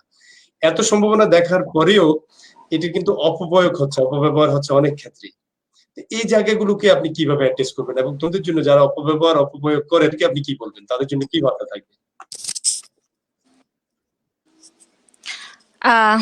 অপব্যবহার তো অনেক দিক দিয়েই হচ্ছে। আমি আমাদের ফিল্ড নিয়েই বলি যে বাংলাদেশ বা আমাদের আশেপাশের দেশগুলোর বেশ কিছু বদনাম আছে, অনেক বদনাম আছে। নতুন ক্লায়েন্ট হলে আমাদের কাজ দিতে একেবারেই চায় না। এর কারণ হলো হঠাৎ করে ফ্রিল্যান্সিং বা আউটসোর্সিং এর এত নাম ডাক বা এত প্রচার হয়ে যাওয়ার পরে অনেকেই কিছু না বুঝে এই ফিল্ডে ঢুকে গিয়েছে। তারা হয়তো কোনো কাজ শিখেনি বা পারে না, যে কাজটা পারে না, জাস্ট শুনেছে এই কাজে অনেক টাকা পাওয়া যায় বা অনেক ইনকাম করা যায়, শুনেই তারা অ্যাকাউন্ট খুলে অ্যাপ্লাই করা শুরু করে দিয়েছে। এবং অনেক সময় তারা কাজ নিয়েছে, কাজ জমা দেয়নি, ক্লায়েন্টের ডেডলাইন মিস হয়ে গিয়েছে, ক্লায়েন্ট বিপদে পড়েছে, এবং বা কাজ করে কাজ জমা না দিয়ে টাকা বেশি ডিমান্ড করেছে। অনেক রকম ব্ল্যাকমেইল টাইপের করা যায়, আমি আপনার পাসওয়ার্ড দিব না, আমার অ্যামাউন্ট বাড়িয়ে দিন, বা এই টাইপের বেশ কিছু কাজ অনেকে করেছে। অ্যাজ আ রেজাল্ট আমাদের কিন্তু বেশ বদনাম হয়ে গিয়েছে, জাস্ট বিকজ অনেকে মনে করে যে এই কাজটা ইজি, বাসায় বসেই করতে পারবো, সবাই করছে আমিও পারবো, এবং এই ধরনের কাজ করা খুব সহজ। এইভাবে ঢুকে যাওয়া, অ্যাকাউন্ট করা এবং অ্যাকাউন্টকে অ্যাপ্লাই করা, কাজ করতে না পারা, কাজ না করে বের হয়ে যাওয়া, এই কাজগুলো করে করে এটা একটা বিশাল বড় অপব্যবহার হয়ে গেছে।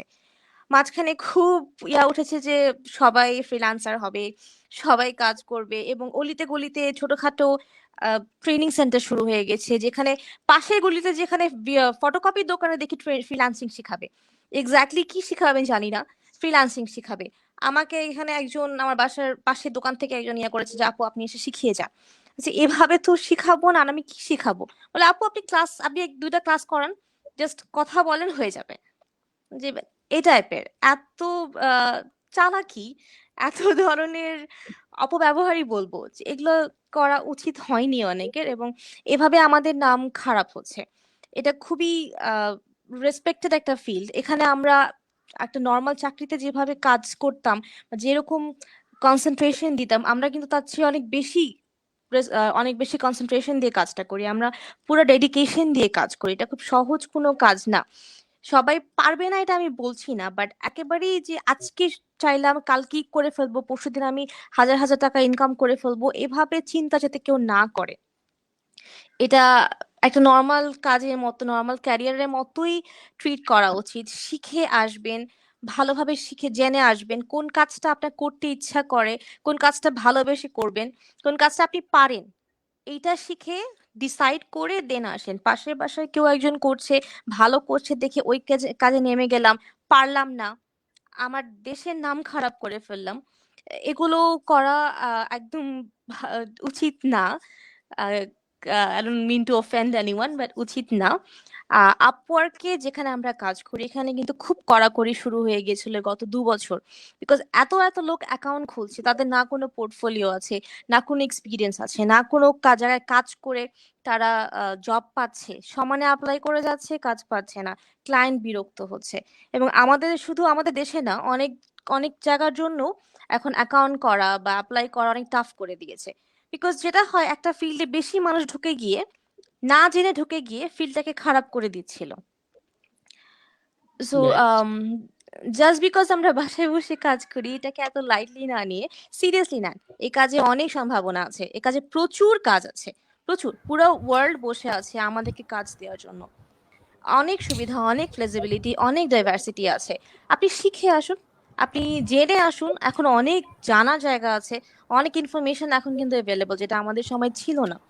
এবং যার চেয়ে বড় কথা, পুরোপুরি ডেডিকেশন নিয়ে পুরোপুরি আমি কাজটা করব, এটাই করব, ভালোভাবে করব, আমার সবচেয়ে বেস্টটা দিব, সেটা ছোট কাজ হোক, বড় কাজ হোক, $1000 কাজ হোক, ইয়া $1 কাজ হোক, আমি আমার 110%টা দিয়ে কাজটা করব, এরকম একটা মনোভাব নিয়ে এই ফিল্ডে আসবেন সবাই। অনেক ধন্যবাদ। আবারও আসবো আপনার কাছে। আমরা অনুষ্ঠানেরও প্রায় শেষ দিকে এসে গেছি। আমরা এই পর্যায়ে একটু আসতে চাই আমরা জেনে ইসলাম আপনার কাছে, যে আপনি জানেন যে আজকে আমাদের যে বিষয় সেটি হচ্ছে তথ্য প্রযুক্তিতে নারী। নারী হিসেবে আপনি দীর্ঘদিন কাজ করতে, 9 বছর কাজ করছেন এই ক্ষেত্রে। কাজ করতে গিয়ে নারী হিসাবে ওই জায়গা থেকে আপনি কোন কোন প্রতিবন্ধকতার মুখোমুখি হয়েছেন এবং সেগুলো রিকভারি কিভাবে করলেন? আচ্ছা, নারী হিসেবে আসলে নিজেকে আসলে ওইভাবে কখনো ভাবি নাই, হ্যাঁ, যে ছেলে না মেয়ে আমি। কাজ করতে গিয়েছি, মাথায় এটাই আসছে কাজ আমি পারি কিনা, এটাই ছিল মাথায়। হ্যাঁ, যে আমি মেয়ে, আমি কাজ পাবো, তো এরকম কখনোই মনে হয় নাই। এটার কারণটা হতে পারে যে আমার ফ্যামিলিতে আর কি, আমি আমার বাসায় মানে ফ্যান আমি খালি ঠিক করতে পারি না, লাইট নষ্ট হলে, ফার্নিচার সরাতে হলে, এই কাজগুলো আমার মা আমাকে দিয়ে করাতো। বাসা যখন চেঞ্জ করতে হতো, তো বাসার আলমারি ঠেলা থেকে শুরু করে ড্রেসিং টেবিল সরানো, খাট লাগানোর কাজ, এগুলো সবই আমার আম্মু আমাকে দিয়ে করিয়েছে। তো আবার কখনো মনে হয় না এগুলো মেয়েদের কাজ, এগুলো ছেলেদের কাজ, এরকম কখনোই ফিল হয় নাই। তো যখন একটু বড় হয়েছি, তখন আম্মু আর কি একটু সিকিউরিটি নিয়ে কনসার্ন হতো। তখন মনে হয়েছে না, আসলে আমি মেয়ে, মানে যখন হচ্ছে বাইরে যাব, সব জায়গায় আমি চলে যেতে পারবো না, আমার আগে সারাউন্ডিং সম্পর্কে ভাবতে হবে যে ওখানে আমি সেফ থাকবো কিনা। তো এটা যখন হয়েছে, তখন একটু রিয়েলাইজ হলো আচ্ছা আমি মেয়ে। অ্যান্ড তারপরে আরেকটা কাজ করতে গিয়ে আমি যখন অনেক প্রবলেম ফেস করেছি, তখন রিয়েলাইজ করেছি আমি মেয়ে। যেমন কিছু ক্ষেত্রে দেখেছি যে ওই কাজটা একটা ছেলেকে যদি দিতাম করতে, যেমন হচ্ছে ধরেন মিস্ত্রিদের সাথে কথা বলতে হবে, অফিসের কোনো একটা জিনিস নষ্ট হয়েছে, তো ওই কাজটা একটা ছেলে গিয়ে একটা হুঙ্কার দিবে, ওটা হয়ে যাবে। বাট আমি যত সুন্দর করেই বলি, সেই লোক আমার কথা শুনবেই না, বিকজ আমি তো একটা মহিলা মানুষ। তো এরকম বিষয়গুলো হয়েছে, কিন্তু বাইরের দেশের ক্লায়েন্টের সাথে আমার কখনোই এমন কিছু ফেস করতে হয় নাই যে আমি মেয়ে দেখে তারা আমাকে গুরুত্ব দিচ্ছে না। কিন্তু বাংলাদেশেই এটা বেশি হয়েছে যে আমি কোথাও কথা বলতে গিয়েছি, তো আমাকে ফার্স্টেই ধরে নিয়েছে উনি মহিলা মানুষ, উনি তো কথা বলতে পারবেন না, বা ওনার কথা পরে শুনলেও হবে। কিন্তু যখন ওখানে একটা পুরুষ মানুষ যাবে, তখন সে একটু মাথায় রাখবে যে আচ্ছা উনি তো বকা দিবেন, ঝাড়ি দিবেন, মুখ খারাপ করবেন, মহিলারা তো একটু নরম হয়, সো তাদের কথাটা একটু পরে শুনলেও চলে। এটা একটা দেখেছি। আর মেয়েদের আমি বলবো আমাদের দেশে সবচেয়ে বড় একটা প্রবলেম হচ্ছে যে ফ্যামিলিতে হচ্ছে তাদেরকে সবসময় বড় করা হয় যে বিয়ের আগে বাবা দেখবে, বিয়ের পর স্বামী দেখবে, বয়স হলে ছেলে দেখবে। মানে মেয়েদেরকে হচ্ছে একটা মানুষ হিসেবে খুব কম দেখা হয় যে তুমি মানুষ এবং তোমার দায়িত্বটাও তোমার। ঠিক আছে, তুমি ফ্যামিলি নিয়ে থাকো, সবাইকে নিয়ে থাকো, এটা আমি বলছি না যে তুমি একা একাই দুনিয়াতে বসবাস করো, বাট ওই জিনিসটা পারার জন্য তৈরি করা। একটা হচ্ছে যে আপনি ওই জিনিসটা পারেন না, হ্যাঁ, আপনি রাতে একা ঘুমাতে পারেন না, সেই জন্য আপনি বিয়ে করলেন, এটা হচ্ছে একটা জিনিস। আরেকটা জিনিস হচ্ছে আপনি একাও ঘুমাতে পারেন, আপনি ফ্যামিলি নিয়েও থাকতে পারেন, সো সেটা আপনার চয়েস। তো আমাদের যেটা হয় কি, মেয়েদেরকে এমন ভাবে বড় করে অনেক পরিবার যে মেয়েরা একা চলতে পারে না, কোথাও যেতে পারে না, ভয় পায়, এত ভয়, যে কারণে তারা মনে করে একটা গার্ডিয়ান সবসময় দিয়ে দিতে হবে। সো একটা মেয়েকে সবসময় বেবি সিট করা হয়, বিয়ের আগে বাবা বেবি সিট করছে, বিয়ের পরে হাজবেন্ড বেবি সিট করছে। সো একটা মেয়ে খালি ডিপেন্ডেন্ট, এবং এটা যখন তার মধ্যে অনেক বেশি কাজ করে, তখন ওই মেয়েটার মধ্যে সাহস কম থাকে। সে একটা বাইরের ক্লায়েন্টের সাথে কথা বলবে, একটা জায়গায় গিয়ে বক্তৃতা দিবে, এটা তার একটা ভয় কাজ করে। অধিকাংশ মেয়েরাই কিন্তু একদম আমি বলবো যে 10 হাতি, ওরা অনেক কিছু করে, মানে 2 হাত দিয়ে 10 হাতের সমান কাজ করে, কিন্তু সাহসটা নাই যে সে যে এত কিছু করে, ওই কনফিডেন্সটা নাই। কারণ হচ্ছে তার মনের মধ্যে এটা গেঁথে গেছে যে আমি আসলে সব পারি না, কিন্তু সে কিন্তু পেরে যাচ্ছে। হ্যাঁ, এবং হচ্ছে ওই যে ওই মাথার মধ্যে ওই লিমিটেশনটা সেট করে দেওয়া। তো আমার ক্ষেত্রে এটা হয় নাই, কিন্তু আমার চারপাশে অনেক মেয়েদেরকে নিয়ে কাজ করি যাদের মধ্যে এই লিমিটেশনটা একদম ঢুকে গেছে, এবং এটা তাদের থেকে বের করাটা ডিফিকাল্ট। আমি এমন একটা মানুষ যে পরিবার নিয়ে থাকতে পছন্দ করে, সবাইকে নিয়ে মিলেমিশে থাকতে পছন্দ করে, কিন্তু আমি আবার এমনটাও না যে আমি সিচুয়েশনে যদি পড়ে যাই আমি একা থাকতে পারবো না। সো আমার আসলে দুটাই যোগ্যতা থাকতে হবে, যে আমি সবাইকে নিয়েও থাকতে পারি, দরকার হলে আমি একাও থাকতে পারি, এই যোগ্যতাটা থাকতে হবে। এটা গেল একটা, যেটা আমাদের দেশে মেয়েদের ক্ষেত্রে মাথার মধ্যে একটা লিমিটেশন। আর দ্বিতীয়টা হচ্ছে বিয়ের পরে আমাদের যে কালচারটা, সেটা হচ্ছে যে বাসায় গেস্ট আসলে কিচেনে সবার আগে মেয়েটাই যাবে, বউটাই যাবে, বাচ্চা কান্না করলে খাওয়াতে সবার আগে মাটাই যাবে। হ্যাঁ, বাবা কিন্তু উঠে দৌড়ায় যাবে না। আমি কিন্তু দোষ দিচ্ছি না কাউকে, বাট এটা হচ্ছে কমন সিনারিও যে গেস্ট আসছে, সো তাকে আপ্যায়ন করতে হবে, বাড়ির যিনি মহিলা তাকে। কিন্তু কেন, বাসাটা তো দুইজনেরই, ইনকাম যদি দুইজনই করে, সো দুইজনেরই কিন্তু দায়িত্ব বর্তায়। তো এটা হচ্ছে একটা কমন ব্যাপার যে মানে এই দায়িত্বগুলো মেয়েদের। তো যখন অনলাইনে কাজ করতে যাবেন, যদি আপনি মেয়ে হন এবং আপনার একটা সন্তান থাকে, এটা খুবই ডিফিকাল্ট আপনার ক্লায়েন্টের কাজ টাইমলি করা। কিন্তু এটা খুব কম হয় যে হাজবেন্ড তার কাজ মিস দিচ্ছে বাচ্চার জন্য। হ্যাঁ, লাইক হাজবেন্ড হয়তো বসে ফুটবল দেখতেছে বা ক্রিকেট দেখতেছে, হ্যাঁ, কিন্তু ওয়াইফের বোধহয় 10টার সময় একটা ক্লায়েন্টের কাজ জমা দিতে হবে, কিন্তু বাচ্চাটাকেও তো খাওয়াতে হবে। তো তখন কি হয়, দেখা যায় যে ওয়াইফ ক্লায়েন্টের কাজটা পিছায় দিল, কিন্তু হাজবেন্ড কিন্তু চাইলে ফুটবল খেলাটা বাদ দিয়ে বাচ্চাটাকে খাওয়াতে পারে। তো আমি এক্সাম্পল দিচ্ছি যে কমন বিষয়গুলো আমাদের এখানে কি হয়। তারপরে হচ্ছে পানিটা খাবে, বউ এনে ঢেলে দিচ্ছে, তো এটাও কিন্তু সে নিজে ঢেলে খেতে পারে। তো এই কমন প্র্যাকটিস গুলো যখন আমি দেখি, যে আমার পরিবারে হয় না আলহামদুলিল্লাহ, বাট আমার চারপাশে যখন দেখি, তখন মনে হয় যে এগুলোই আমাদের দেশে মেয়েদের লিমিটেশন, যে তাদের সারাউন্ডিংটা তাদেরকে হয়তো মুখে বলছে ভালোবাসি, মুখে বলছে রেসপেক্ট করি, কিন্তু কাজের ক্ষেত্রে তারা আসলে মেয়েদেরকে এতটা হেল্প করছে না। তার পরিবার, তার বাবা মা হোক, শ্বশুর বাড়ির মানুষ হোক, তারা আসলে তাকে এতটা সাপোর্ট দিচ্ছে না যতটা দেওয়া উচিত। এবং এটা দিলে আসলে তারা ছোট হবে না, তারা সবাই মিলেই গ্রো করবে। বাড়ির বউটা যখন তাদের পরিবারের জন্য এত কিছু করছে, তাদেরও এইটুকু ছোট ছোট হেল্প করা যেতেই পারে, তাই না? আর তখন দেখা যাবে কি সবাই মিলে একসাথে ওয়ার্ল্ড ট্যুর দিচ্ছে, আমি এটাই বলবো। শ্বশুর শাশুড়ি ননদ সবাইকে নিয়ে দেখা যাচ্ছে, ছেলের বউ সবাই ঘুরতে যাচ্ছে, কারণ আর্নিংটা অনেক বেড়ে গেছে, বউ ইনকাম করছে, ছেলেও ইনকাম করছে, এবং সংসার সবাই মিলেই সামলাচ্ছে। সো ওই যে সব কিছু দায়িত্ব আর কি ভাগ করে দিচ্ছে, রান্না মেয়েই করবে, বাচ্চার ডায়াপার মেয়েই চেঞ্জ করবে, অ্যান্ড হচ্ছে যে মেহমান আসলে বউই রান্নাটা করবে। তো এই ট্র্যাডিশন গুলো থেকে যদি বের হওয়া যায়, তাহলে কিন্তু আমার মনে হয় যে লিমিটেশন থেকে মেয়েরা আস্তে আস্তে বেরিয়ে আসতে পারবে। এগুলো লিমিটেশন। সত্যিকার অর্থে তাই। তাই হোক, এবং আপনার কাছে আবারও আসবো। আমরা অনুষ্ঠানের শেষ পর্যায়ে এসে গেছি। আমরা রুমি, আপনার কাছে যে প্রথম যে প্রশ্নটি, সেটি হচ্ছে নারীদের, আপনি যে সেক্টরে কাজ করেন সেখানে নারীদের কতটুকু সম্ভাবনা দেখেন, পাশাপাশি দর্শকের উদ্দেশ্যে যদি আপনার শেষ কোনো বক্তব্য থাকে সেটিও দিন।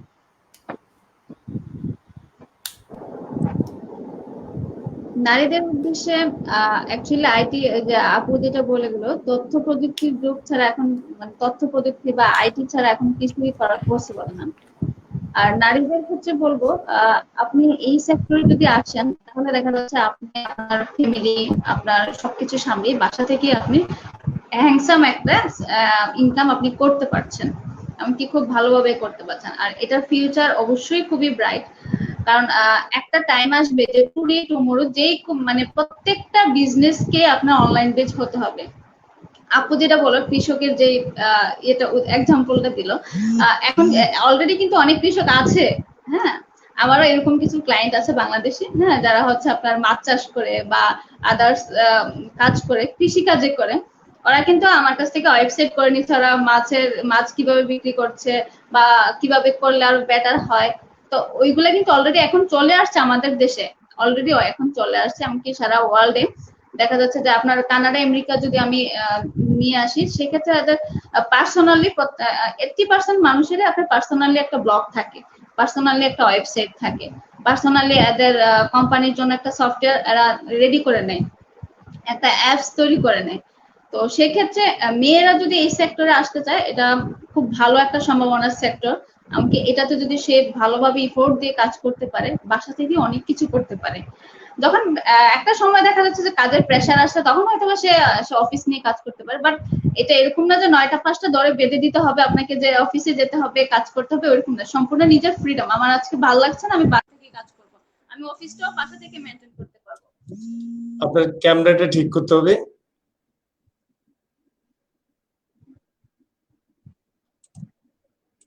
সম্ভবত সংযোগ হারিয়েছি ওনাকে। আমরা চলে যাচ্ছি এই পর্যায়ে।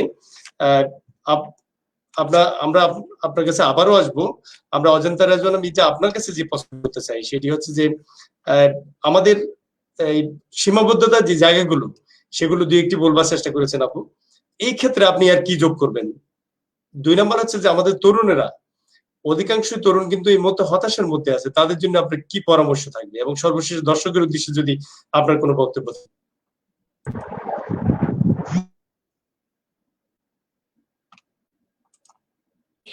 আম, আমাদের কাজের রেট এবং বাইরের রাইটারদের বা অন্য যে কোনো কাজের রেটটা ডিফারেন্ট, কিন্তু সেটা আমরা চাইলে এবং আমরা চেষ্টা করলে ওই পর্যায়ে নিজেকে নিতে পারি। সেখানে আমাকে নিজেকে তৈরি করতে হবে, আমার স্কিলগুলো বাড়াতে হবে, এক জায়গায় আটকে থাকা যাবে না। সেটা আপনি কোথাও ট্রেনিং নিয়ে করুন বা আপনি নিজে নিজে শিখুন। আপনি নেটে প্রচুর ইনফরমেশন আছে, প্রচুর গাইডলাইন্স আছে এবং কোর্সও আছে। যে কোনো কাজে আপনি আস্তে আস্তে শিখুন, এক জায়গায় আটকে থাকবেন না, কাজ শিখতে থাকবেন। আজকে একটা শিখবেন, এটা কিছুদিন করে আবার নতুন করে কাজ শিখবেন। এক জায়গায় একটা কাজ শিখে হয়তো ভালো সাকসেসফুল হওয়া পসিবল, বাট যত নিজেকে পারবেন যত ডেভেলপ করতে থাকবেন। সীমাবদ্ধতা এটা ছিল। আর যদি অ্যাজ আ ওমেন বলেন, সীমাবদ্ধতা অ্যাজ আ মেয়ে হিসেবে ক্যারিয়ারের ক্ষেত্রে এই কাজে কোনো সীমাবদ্ধতা আসে না মেয়ে হিসেবে। আমার ক্লায়েন্ট হয়তো জানেও না অনেক সময় যে আমি অ্যাকচুয়ালি মেয়ে না ছেলে, সে আমাকে রাইটার হিসেবেই দেখে। আমাদের নামগুলো হয়তো সে বুঝতে পারে না যে আমরা আসলেই কোন জেন্ডারের মধ্যে পড়ি, আমরা ছেলে না মেয়ে। আমি ক্লায়েন্টেরও আমি জানি না, আমি 2 বছর ধরে কাজ করছি এমন ক্লায়েন্টের সাথেও আমি জানি না সে এক্স্যাক্টলি ছেলে না মেয়ে, বিকজ এটা দরকার পড়ে না। তো এই আমার কাজে বা রাইটিং এর কাজে এটা কোনো সমস্যা নেই, এটা পুরোপুরি আপনার স্কিলের উপর ডিপেন্ড করে। অন্য কাজে আই ডোন্ট থিঙ্ক এটা মেয়ে ছেলে কোনো প্রবলেম হওয়ার কথা। আর তরুণদের জন্য কি বলবো, যেটা বললাম যে এই কাজে প্রচুর সম্ভাবনা আছে, অনেক কাজ আছে, নতুন নতুন ক্লায়েন্ট তৈরি হচ্ছে, নতুন যেমন ফ্রিল্যান্সারও তৈরি হচ্ছে তেমন ক্লায়েন্টও তৈরি হচ্ছে। অনেকেই এখন ফুল টাইম কাউকে হায়ার না করে পার্ট টাইম কাজ করাচ্ছে, একটা ছোট কাজের জন্য কাউকে হায়ার করতে না করে এরকম ছোটখাটো কাজ জব পোস্ট করে সেই কাজটা করিয়ে নিচ্ছে। আর কোভিড এর সময় তো আমরা দেখলামই যে সবকিছুই অনলাইনে পসিবল, শুধু লেখালেখি না, সবকিছুই পসিবল। আমার বাচ্চারা যেমন এখন বাসায় বসে ক্লাস করছে, প্লে গ্রুপে ক্লাস করছে। সো সামনের দিনে আরো অনেক কিছুই আসবে। আপনি যেটা নিয়ে আপনারা প্যাশনেট বা যেটা আপনারা পারেন সেইটা কাজটা নিয়ে শুরু করে দিন। যদি ইচ্ছা করে চান যে এই ফিল্ডে কাজ করবে, সব ধরনের কাজ আছে, এমন সব ধরনের কাজ আছে যেটা আমরা কখনো চিন্তা করিনি যে অনলাইনে করা পসিবল বা বিদেশি ক্লায়েন্টের কাছে করা পসিবল। তরুণ তরুণী এবং মেয়েদের জন্য বলা যায় যে এই কাজটা একটু সুবিধা, বিকজ অনেকেরই ফ্যামিলির কারণে হয়তো বাসা থেকে বের হয়ে জব করা পসিবল হয় না, বা বাসায় অনেক বেশি রেসপন্সিবিলিটি থাকে। তারা চেষ্টা করলে, একটু কষ্ট করলে কয়েক বছরের মাথায় এমন একটা জায়গায় পৌঁছাতে পারে যে বাসায় বসে 1-2 ঘন্টা, শুধু 1-2 ঘন্টা টাইম দিয়ে তারা নিজের জন্য একটা ভালো একটা ইনকাম সোর্স বানাতে পারে। তাদের জন্য, তাদের নিজেদের হাত খরচ বা সংসারে হেল্প করার জন্য বাইরে যে জব করা দরকার পড়বে না। এটা ছেলে হোক মেয়ে হোক সবার জন্যই, বাট যেহেতু আমাদের দেশে মেয়েদের এই প্রবলেমটা আছে বাসা থেকে বের হয়ে কাজ করা, তাদের জন্য এটা আসলে খুব ভালো একটা feel. Student, stay at home parents, বা অনেক আরো অনেকে দেখা যায় রিটায়ার করার পরও এই কাজ শুরু করছে। সো এই কাজে কোনো লিমিটেশন নাই, কোনো এজ লিমিটেশন, কোনো জেন্ডার লিমিটেশন, পড়াশোনারও কোনো সমস্যা নেই। বিকজ আমরা জানি আমাদের ফিল্ডে এমন অনেকে আছে যে হয়তো অনার্স মাস্টার্স তো দূরের কথা, এসএসসি মাত্র জাস্ট এসএসসি শেষ করে এই কাজে নেমে এসেছে এবং খুব ভালো করছে। এটা নিজের স্কিলের উপর, নিজের ডেডিকেশনের উপর ডিপেন্ড করে। আমি যত চেষ্টা করব তত দূর আমি যেতে পারবো। আমার একটা ক্লায়েন্ট কখনোই আমাকে জিজ্ঞেস করে না যে আপনার ব্যাকগ্রাউন্ড কি, কতদূর পড়াশোনা করেছেন, কোথা থেকে পড়াশোনা করেছেন, কোন ইউনিভার্সিটি, কত গ্রেড, কিছুই জিজ্ঞেস করে না। সে আমার লেখার স্কিল দেখে, সে আমার কাজের স্কিল দেখে, আমার ডেডিকেশন দেখে, আমার এক্সপিরিয়েন্স দেখে। সো এই কাজে তরুণ তরুণী, বয়স্ক, নতুন, স্টুডেন্ট, এসএসসি এইচএসসি সবাই সবাই আসতে পারে, রিটায়ার করার পরে আসতে পারে। বাট অনেকে আজকাল চেষ্টা করে যে এসএসসি পরে আমি আর পড়বো না, আমি ফ্রিল্যান্সিং করব, আমি অনেক ডলার ইনকাম করব। এটা প্লিজ উপায় থাকলে করবেন না। এরকম আমি অনেক কোয়েরি পাই যে আপু আমি লেখালেখিতে ভালো, মাত্র ইন্টার করেছি, আমি পড়াশোনা বাদ দিয়ে করি। তো এই কাজটা করবেন না, বিকজ শিক্ষার কোনো বিকল্প নেই। আপনি পড়াশোনা করেন, এই কাজ আছে, পরে করা যাবে, সাথে সাথে করেন, পাশাপাশি করেন, পড়তে পড়তে করেন, পরে করেন। বাট যখন করবেন পুরোপুরি নিজের ডেডিকেশন, 110% ডেডিকেশন দিয়ে করবেন। অনেক ধন্যবাদ সীমাবদ্ধতা আপনাকে। আমি ওকে। আমরা একদম শেষ পর্যায়ে এসে গেছি, আমরা আসবো এখন এভরাজিন ইসলাম আপনার কাছে। আপনার মাইকটা মিউট করা আছে। আপনার কাছে আমার যে প্রশ্নটি সেটি হচ্ছে যে আমাদের অসংখ্য তরুণ কিন্তু ইতিমধ্যে এই কোভিড এর কারণে তারা কিন্তু বেকার হয়ে যাচ্ছে। আপনি নিশ্চয়ই সেই তথ্য আপনার কাছে আছে। এই তরুণরা অনেকে হতাশার মধ্যে আছে এবং আমাদের রাষ্ট্রে অনেক ধরনের বিচ্ছিন্ন ঘটনা শুরু হয়ে গেছে ইতিমধ্যে। আমরা দেখতে পাচ্ছি, লক্ষ্য করছি যে বিষয়গুলো হতাশার জায়গা থেকে এগুলো অনেকটা হচ্ছে বলে গবেষকেরা বলছেন। তো এই ক্ষেত্রে এই তরুণদের জন্য তারা যাতে হতাশ না হয়, ভবিষ্যতে ওদের জন্য যে ফিল্ড গুলো কোথায় পারে, বিশেষত আইটি সেক্টরে আপনার কি বক্তব্য থাকবে এবং তাদের জন্য কি পরামর্শ থাকবে আপনার, এবং দর্শকের উদ্দেশ্যে যদি আপনার কোনো শেষ বক্তব্য আচ্ছা থাকে সেটিও দিবেন। আচ্ছা সত্যি কথা বলতে কি, আমি আসলে এখনো মনে করি না আমি আসলে এমন কিছু হয়ে গিয়েছি যে আমি সব জানবো বা আমার পরামর্শ শুনলেই সবাই সফল হয়ে যাবেন। আমারও আসলে অনেক কিছু শেখার আছে। এবং আমি একটা ছেলের কথা বলতে পারি, যেই ছেলেটা ক্লাস 7-এ থাকতে অনলাইনে কাজ করা শুরু করে এবং সে জাকাত দেওয়ার উপযুক্ত হয়ে যায়। মানে তার ইনকাম এমন হয়ে যায় যে সে জাকাত দিতে হবে তাকে। একটা তো এটা ক্রাইটেরিয়া থাকে যে আপনার এত ইনকাম হলে আপনি জাকাত দিতে পারবেন। সো এই ছেলেটার নাম হচ্ছে আব্দুল্লাহ জায়েদ। তো আমি ছেলেটার কথা কেন বলছি, বিকজ হচ্ছে সে আমাদের অনলাইন কমিউনিটিতে খুবই পরিচিত একটা মুখ। এবং মানে অনেক কম বয়স তার, হ্যাঁ, কিন্তু এই অল্প বয়সেও সে অনেক কিছু অ্যাচিভ করেছে। তো আমরা সাধারণত দেখা যায় যে ক্লাস 7-এ থাকতে ছেলেমেয়েরা কি করে, তাদের শখগুলো কি থাকে, অন্যরকম থাকে, তাই না? তো দেখা যায় যে আমার ফ্রেন্ডের একটা আইফোন আছে, আমার নাই, এই জন্য মুখ ভার করে বসে আছি। বা আমার ফ্রেন্ডের বাসাটা অনেক এলিগেন্ট, ওখানে আমি যাই, আমার খুব ভালো লাগে, কিন্তু আমার বাসায় আমি কোনো বন্ধুকে দাওয়াত দিতে লজ্জা পাই, কারণ আমার বাবা মা অত ভালো আমাকে রাখতে পারে নাই, আমার বাসাটা এত গর্জিয়াস না। সো তারপরে হচ্ছে যে আমার ওরকম পোশাক নাই, হ্যাঁ, এরকম অনেক রিজন থাকে। তারপরে হচ্ছে আমার বন্ধুর একটা খুব সুন্দর গার্লফ্রেন্ড আছে, আমার নাই। হ্যাঁ, তারপরে হচ্ছে এরকম অনেক রিজন থাকে যে কারণে ছেলেমেয়েরা ডিপ্রেসড হয়ে যায়। হ্যাঁ, তো নিউ জেনারেশনকে আমি আসলে এটা বলবো যে প্রত্যেকটা মানুষ যখন আনহ্যাপি হয় তখন তার মনে হয় যে পৃথিবীতে তার থেকে বেশি আনহ্যাপি মনে হয় আর কেউ নাই, সেই সবচাইতে আনহ্যাপি, এবং যে কষ্ট পায় সেই আসলে বুঝে যে কষ্টটা কত বেশি। সো এটা ঠিক, কষ্ট সবাই পায়, জীবনের বিভিন্ন ধাপে গিয়ে, বিভিন্ন ক্ষেত্রে গিয়ে আপনি বিভিন্ন রকমের কষ্ট অনুভব করবেন। যখন আপনি একটা সন্তান থাকবেন তখন আপনার অনেক আফসোস থাকবে যে আপনার প্যারেন্টস হয়তো আরেকটু রিচ হলে আপনি আরো অনেক কিছু পেতেন। আর একটু পাওয়ারফুল হলে আপনি আরো অনেক ফ্যাসিলিটিস পেতেন। আপনি যখন হাজবেন্ড হবেন বা ওয়াইফ হবেন তখন হয়তো আপনার মনে হবে যে আমার হাজবেন্ড আর একটু রিচ হলে আমি আর একটু বেশি ভালো থাকতাম, অথবা আপনার মনে হতে পারে যে আমি হয়তো আরেকটু ভালো জব করলে আমি আরেকটু ভালো থাকতে পারতাম। আবার যখন আপনি প্যারেন্টস হবেন তখন আপনার আরেক রকমের কষ্ট হবে বা আরেক রকমের আপনার কম্প্রোমাইজের মধ্যে দিয়ে যেতে হবে। সো লাইফের বিভিন্ন ধাপে গিয়ে আমাদেরকে বিভিন্ন রকমের কষ্টের মধ্যে দিয়ে যেতে হয় এবং সেটা দিয়ে আসলে আমাদের এক্সপেরিয়েন্স বাড়ে। আরেকটা জিনিস হচ্ছে কি যে এটা ধর্মের কথা অনেকে বলবেন, বাট এই কথাটা সত্য যে সৃষ্টিকর্তা আপনাকে এমন কোনো প্রেশার দিবে না যেটা আপনি নিতে পারছেন না। এটা হচ্ছে এটাই যে আপনি যে প্রেশারটা আপনার লাইফে ফেস করবেন সেই প্রেশারটাকে ওয়েলকাম করুন, যে হয়তো এই প্রেশারটা আমাকে মানে কি বলে একটা আছে না যে পুড়ে পুড়ে খাঁটি হয়, হ্যাঁ।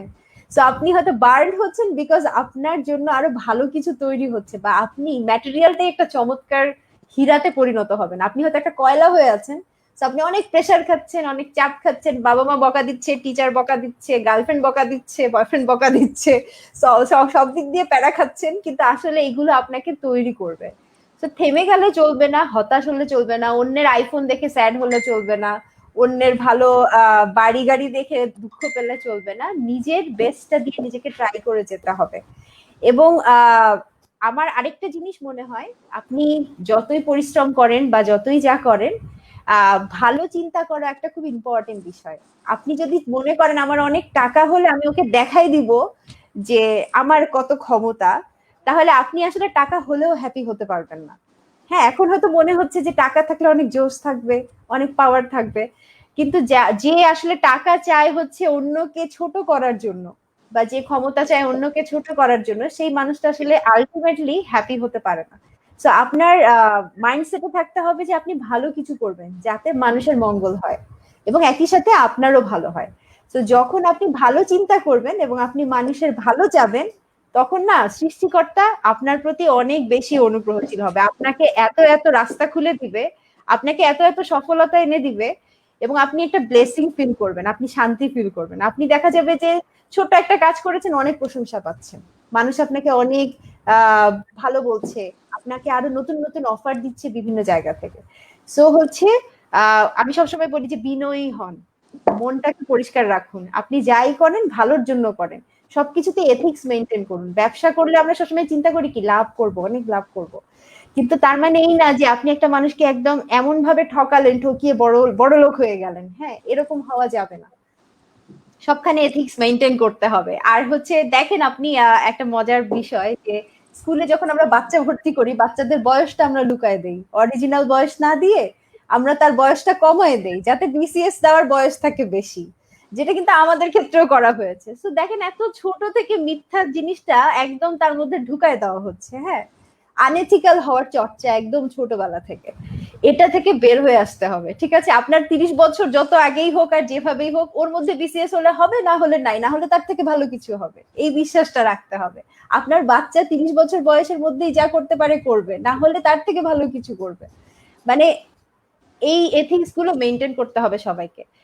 ওইটাই, অন্যকে দেখে ঈর্ষান্বিত হওয়া যাবে না, অন্যকে ছোট করার জন্য নিজে বড় হতে চাওয়া যাবে না, এবং হার্ড ওয়ার্ক করতে হবে এবং এথিক্স মেনটেন করতে হবে। এগুলো যদি এগুলো খুবই নীতি কথা মনে হচ্ছে, বাট এগুলো একদম সহজ অঙ্ক, 1+1=2 হয়, 1+1=5 হয় না। তো এই সহজ অঙ্কটা যদি আমরা সবাই ফলো করি, তাহলে সেটা যে অজন্তা আপু যে বললো যে বয়স্ক হোক, ইয়াং হোক, বাচ্চা হোক, সবার ক্ষেত্রে সফলতার মূল মন্ত্রটা হচ্ছে এগুলোই। এগুলো মেনটেন করে আপনি আউটসোর্সিং করেন, ফ্রিল্যান্সিং করেন, ব্যবসা করেন, শিক্ষকতা করেন, যাই করেন, আপনি সফল হবেন। এবং আপনি সফল তখনই হবেন যখন আপনি আসলে শান্তি পাবেন যে আমি যা করছি আমি এটা নিয়ে হ্যাপি এবং আমি আসলে শান্তিতে আছি। আদারওয়াইজ টাকা পয়সা কোনো ভ্যালু ক্রিয়েট করে না, আই থিঙ্ক। অনেক ধন্যবাদ। আমরা সম্ভবত আসমাকা রুমি আপনার শেষ বক্তব্যটি নিতে পারিনি, যেহেতু আপনি কিছু বলবেন সর্বশেষ। সরি ভাই, আমি একটু ডিসকানেক্ট হয়ে গেছিলাম। অ্যাকচুয়ালি আমার বক্তব্য হচ্ছে লাস্ট হচ্ছে আমাদের মেয়েদের প্রতি, যে আপনি এই সেক্টরে আসেন, বাট এই সেক্টর কেন, আপনারা মেয়েরা নারীরা যেই সেক্টরেই যান না কেন, আপনার কনফিডেন্ট লেভেলটা ধরে রাখতে হবে, আপনার কনফিডেন্ট হাই থাকতে হবে। আপনার ইচ্ছা শক্তির উপরে সবচেয়ে বেশি এফোর্ট দিতে হবে যে আমি এটা পারবো, আমি এটা করবো। ও আপনার কনফিডেন্স যখন হাই থাকবে, আপনার সম্পূর্ণ ইফোর্ট যখন আপনার কাজে দিবেন, দেখা যাচ্ছে যে আপনি অবশ্যই সাকসেস হবেন। আর আপু ইমরান আপু যেটা বললো যে মেয়েদেরকে একটা মাথার ভিতরে একটা ঢুকিয়ে দেওয়া সে মেয়ে, এই জন্য হচ্ছে তাই অনেক কাজ চিন্তা করে সে করে না বা অনেক কিছু করে না। আমি বলবো যে আপনার যদি যেটা আপনার কাছে যেটা বেটার মনে হয় আপনি সেটাই করেন, আপনার কাছে যেটা ভালো লাগে আপনি সেটাই করেন। কারণ ভালো লাগা থেকেই কিন্তু অনেক কিছু করা সম্ভব। আমার যে কাজটা আমার ভালো লাগে আমি সেটাকে যদি আরেকটু আমার মতো করে স্কিল দিয়ে করি, ওইটাই ভালো কিছু করা যায়। তো মেয়েরা সবসময়, আমি বলবো যে মেয়েরা সবসময় নিজের কাজটাকে প্রাধান্য দিবেন, নিজের ভালো লাগাকে প্রাধান্য দিবেন। আর ফ্যামিলি মেয়েদের যারা ফ্যামিলিরা আছে তাদেরকে আমি বলবো যে মেয়েদেরকে যেন ওরকম সাপোর্টটা প্রত্যেকটা ফ্যামিলি থেকে দেয়, তাহলে দেখা যাচ্ছে মেয়েরা সব কাজে কিন্তু খুব ভালোভাবে এগিয়ে যেতে পারবে। এমনকি বর্তমানে কিন্তু এগিয়ে যাচ্ছে। মেয়েরা যে পরিমাণে ইফোর্ট দিয়ে কাজ করতে পারে, একটা ছেলে যদি কাজ করো অতটা ইফোর্ট পড়ে না মেয়েরা যেভাবে ইফোর্ট দিতে পারে। মেয়েরা যদি ভালোভাবে সংসার সামলাতে পারে, মেয়েরা দেখা যাচ্ছে আইটি ক্ষেত্রেও কাজ করতে পারে, গার্মেন্টস সেক্টরে কাজ করতে পারে, ডাক্তার, ইঞ্জিনিয়ার, আপনি যে কোনো সেক্টরে বলেন না কেন মেয়েরা খুব ভালো করতে পারবে। তো সবাই যদি মেয়েদেরকে সাপোর্ট করে দেয়, এমনকি ফ্যামিলি থেকে সাপোর্ট দেয়, 100% প্রত্যেকটা মেয়ে সাকসেসফুলি কাজ করে যেতে পারবে। অনেক ধন্যবাদ। দর্শক মন্ডলী, তথ্য প্রযুক্তিতে নারী এই বিষয়ের উপর আলোচনা করেছেন এতক্ষণ যাবত এমরাজিনা ইসলাম, সহ-প্রতিষ্ঠাতা এমরাজিনা টেকনোলজিস। যেমন ওনাকে স্বাগত এবং ধন্যবাদ জানাচ্ছি আজকের অনুষ্ঠানে যুক্ত হওয়ার জন্য। আমরা ধন্যবাদ জানাচ্ছি আক্তার রুমি আপনাকে, প্রতিষ্ঠাতা সিইও সফটাস, এবং ধন্যবাদ জানাচ্ছি Ayodhya Rezwana Mirza on the blog. এই তিনজন অতিথিকে যেমন দর্শক আমরা আজকে শুভেচ্ছা জানাচ্ছি, আপনাদেরকেও আমরা শুভেচ্ছা জানাচ্ছি এই জন্য যে দীর্ঘক্ষণ ধরে আপনারা এই অনুষ্ঠান উপভোগ করেছেন। পরবর্তী অন্য কোনো বিষয়ের উপরে এই অতিথিদের নিয়ে আবারও আমরা যুক্ত হবো। সে পর্যন্ত সবাইকে ভালো থাকতে হবে, ভালো থাকার জন্য স্বাস্থ্যবিধি মেনে চলতে হবে। স্বাস্থ্যবিধি মেনে চলুন, সুস্থ থাকুন। আবারও সুন্দর পৃথিবীতে দেখা হবে এই প্রত্যাশা থেকে আজকের মতো এখানে শেষ করলাম। ধন্যবাদ সবাইকে।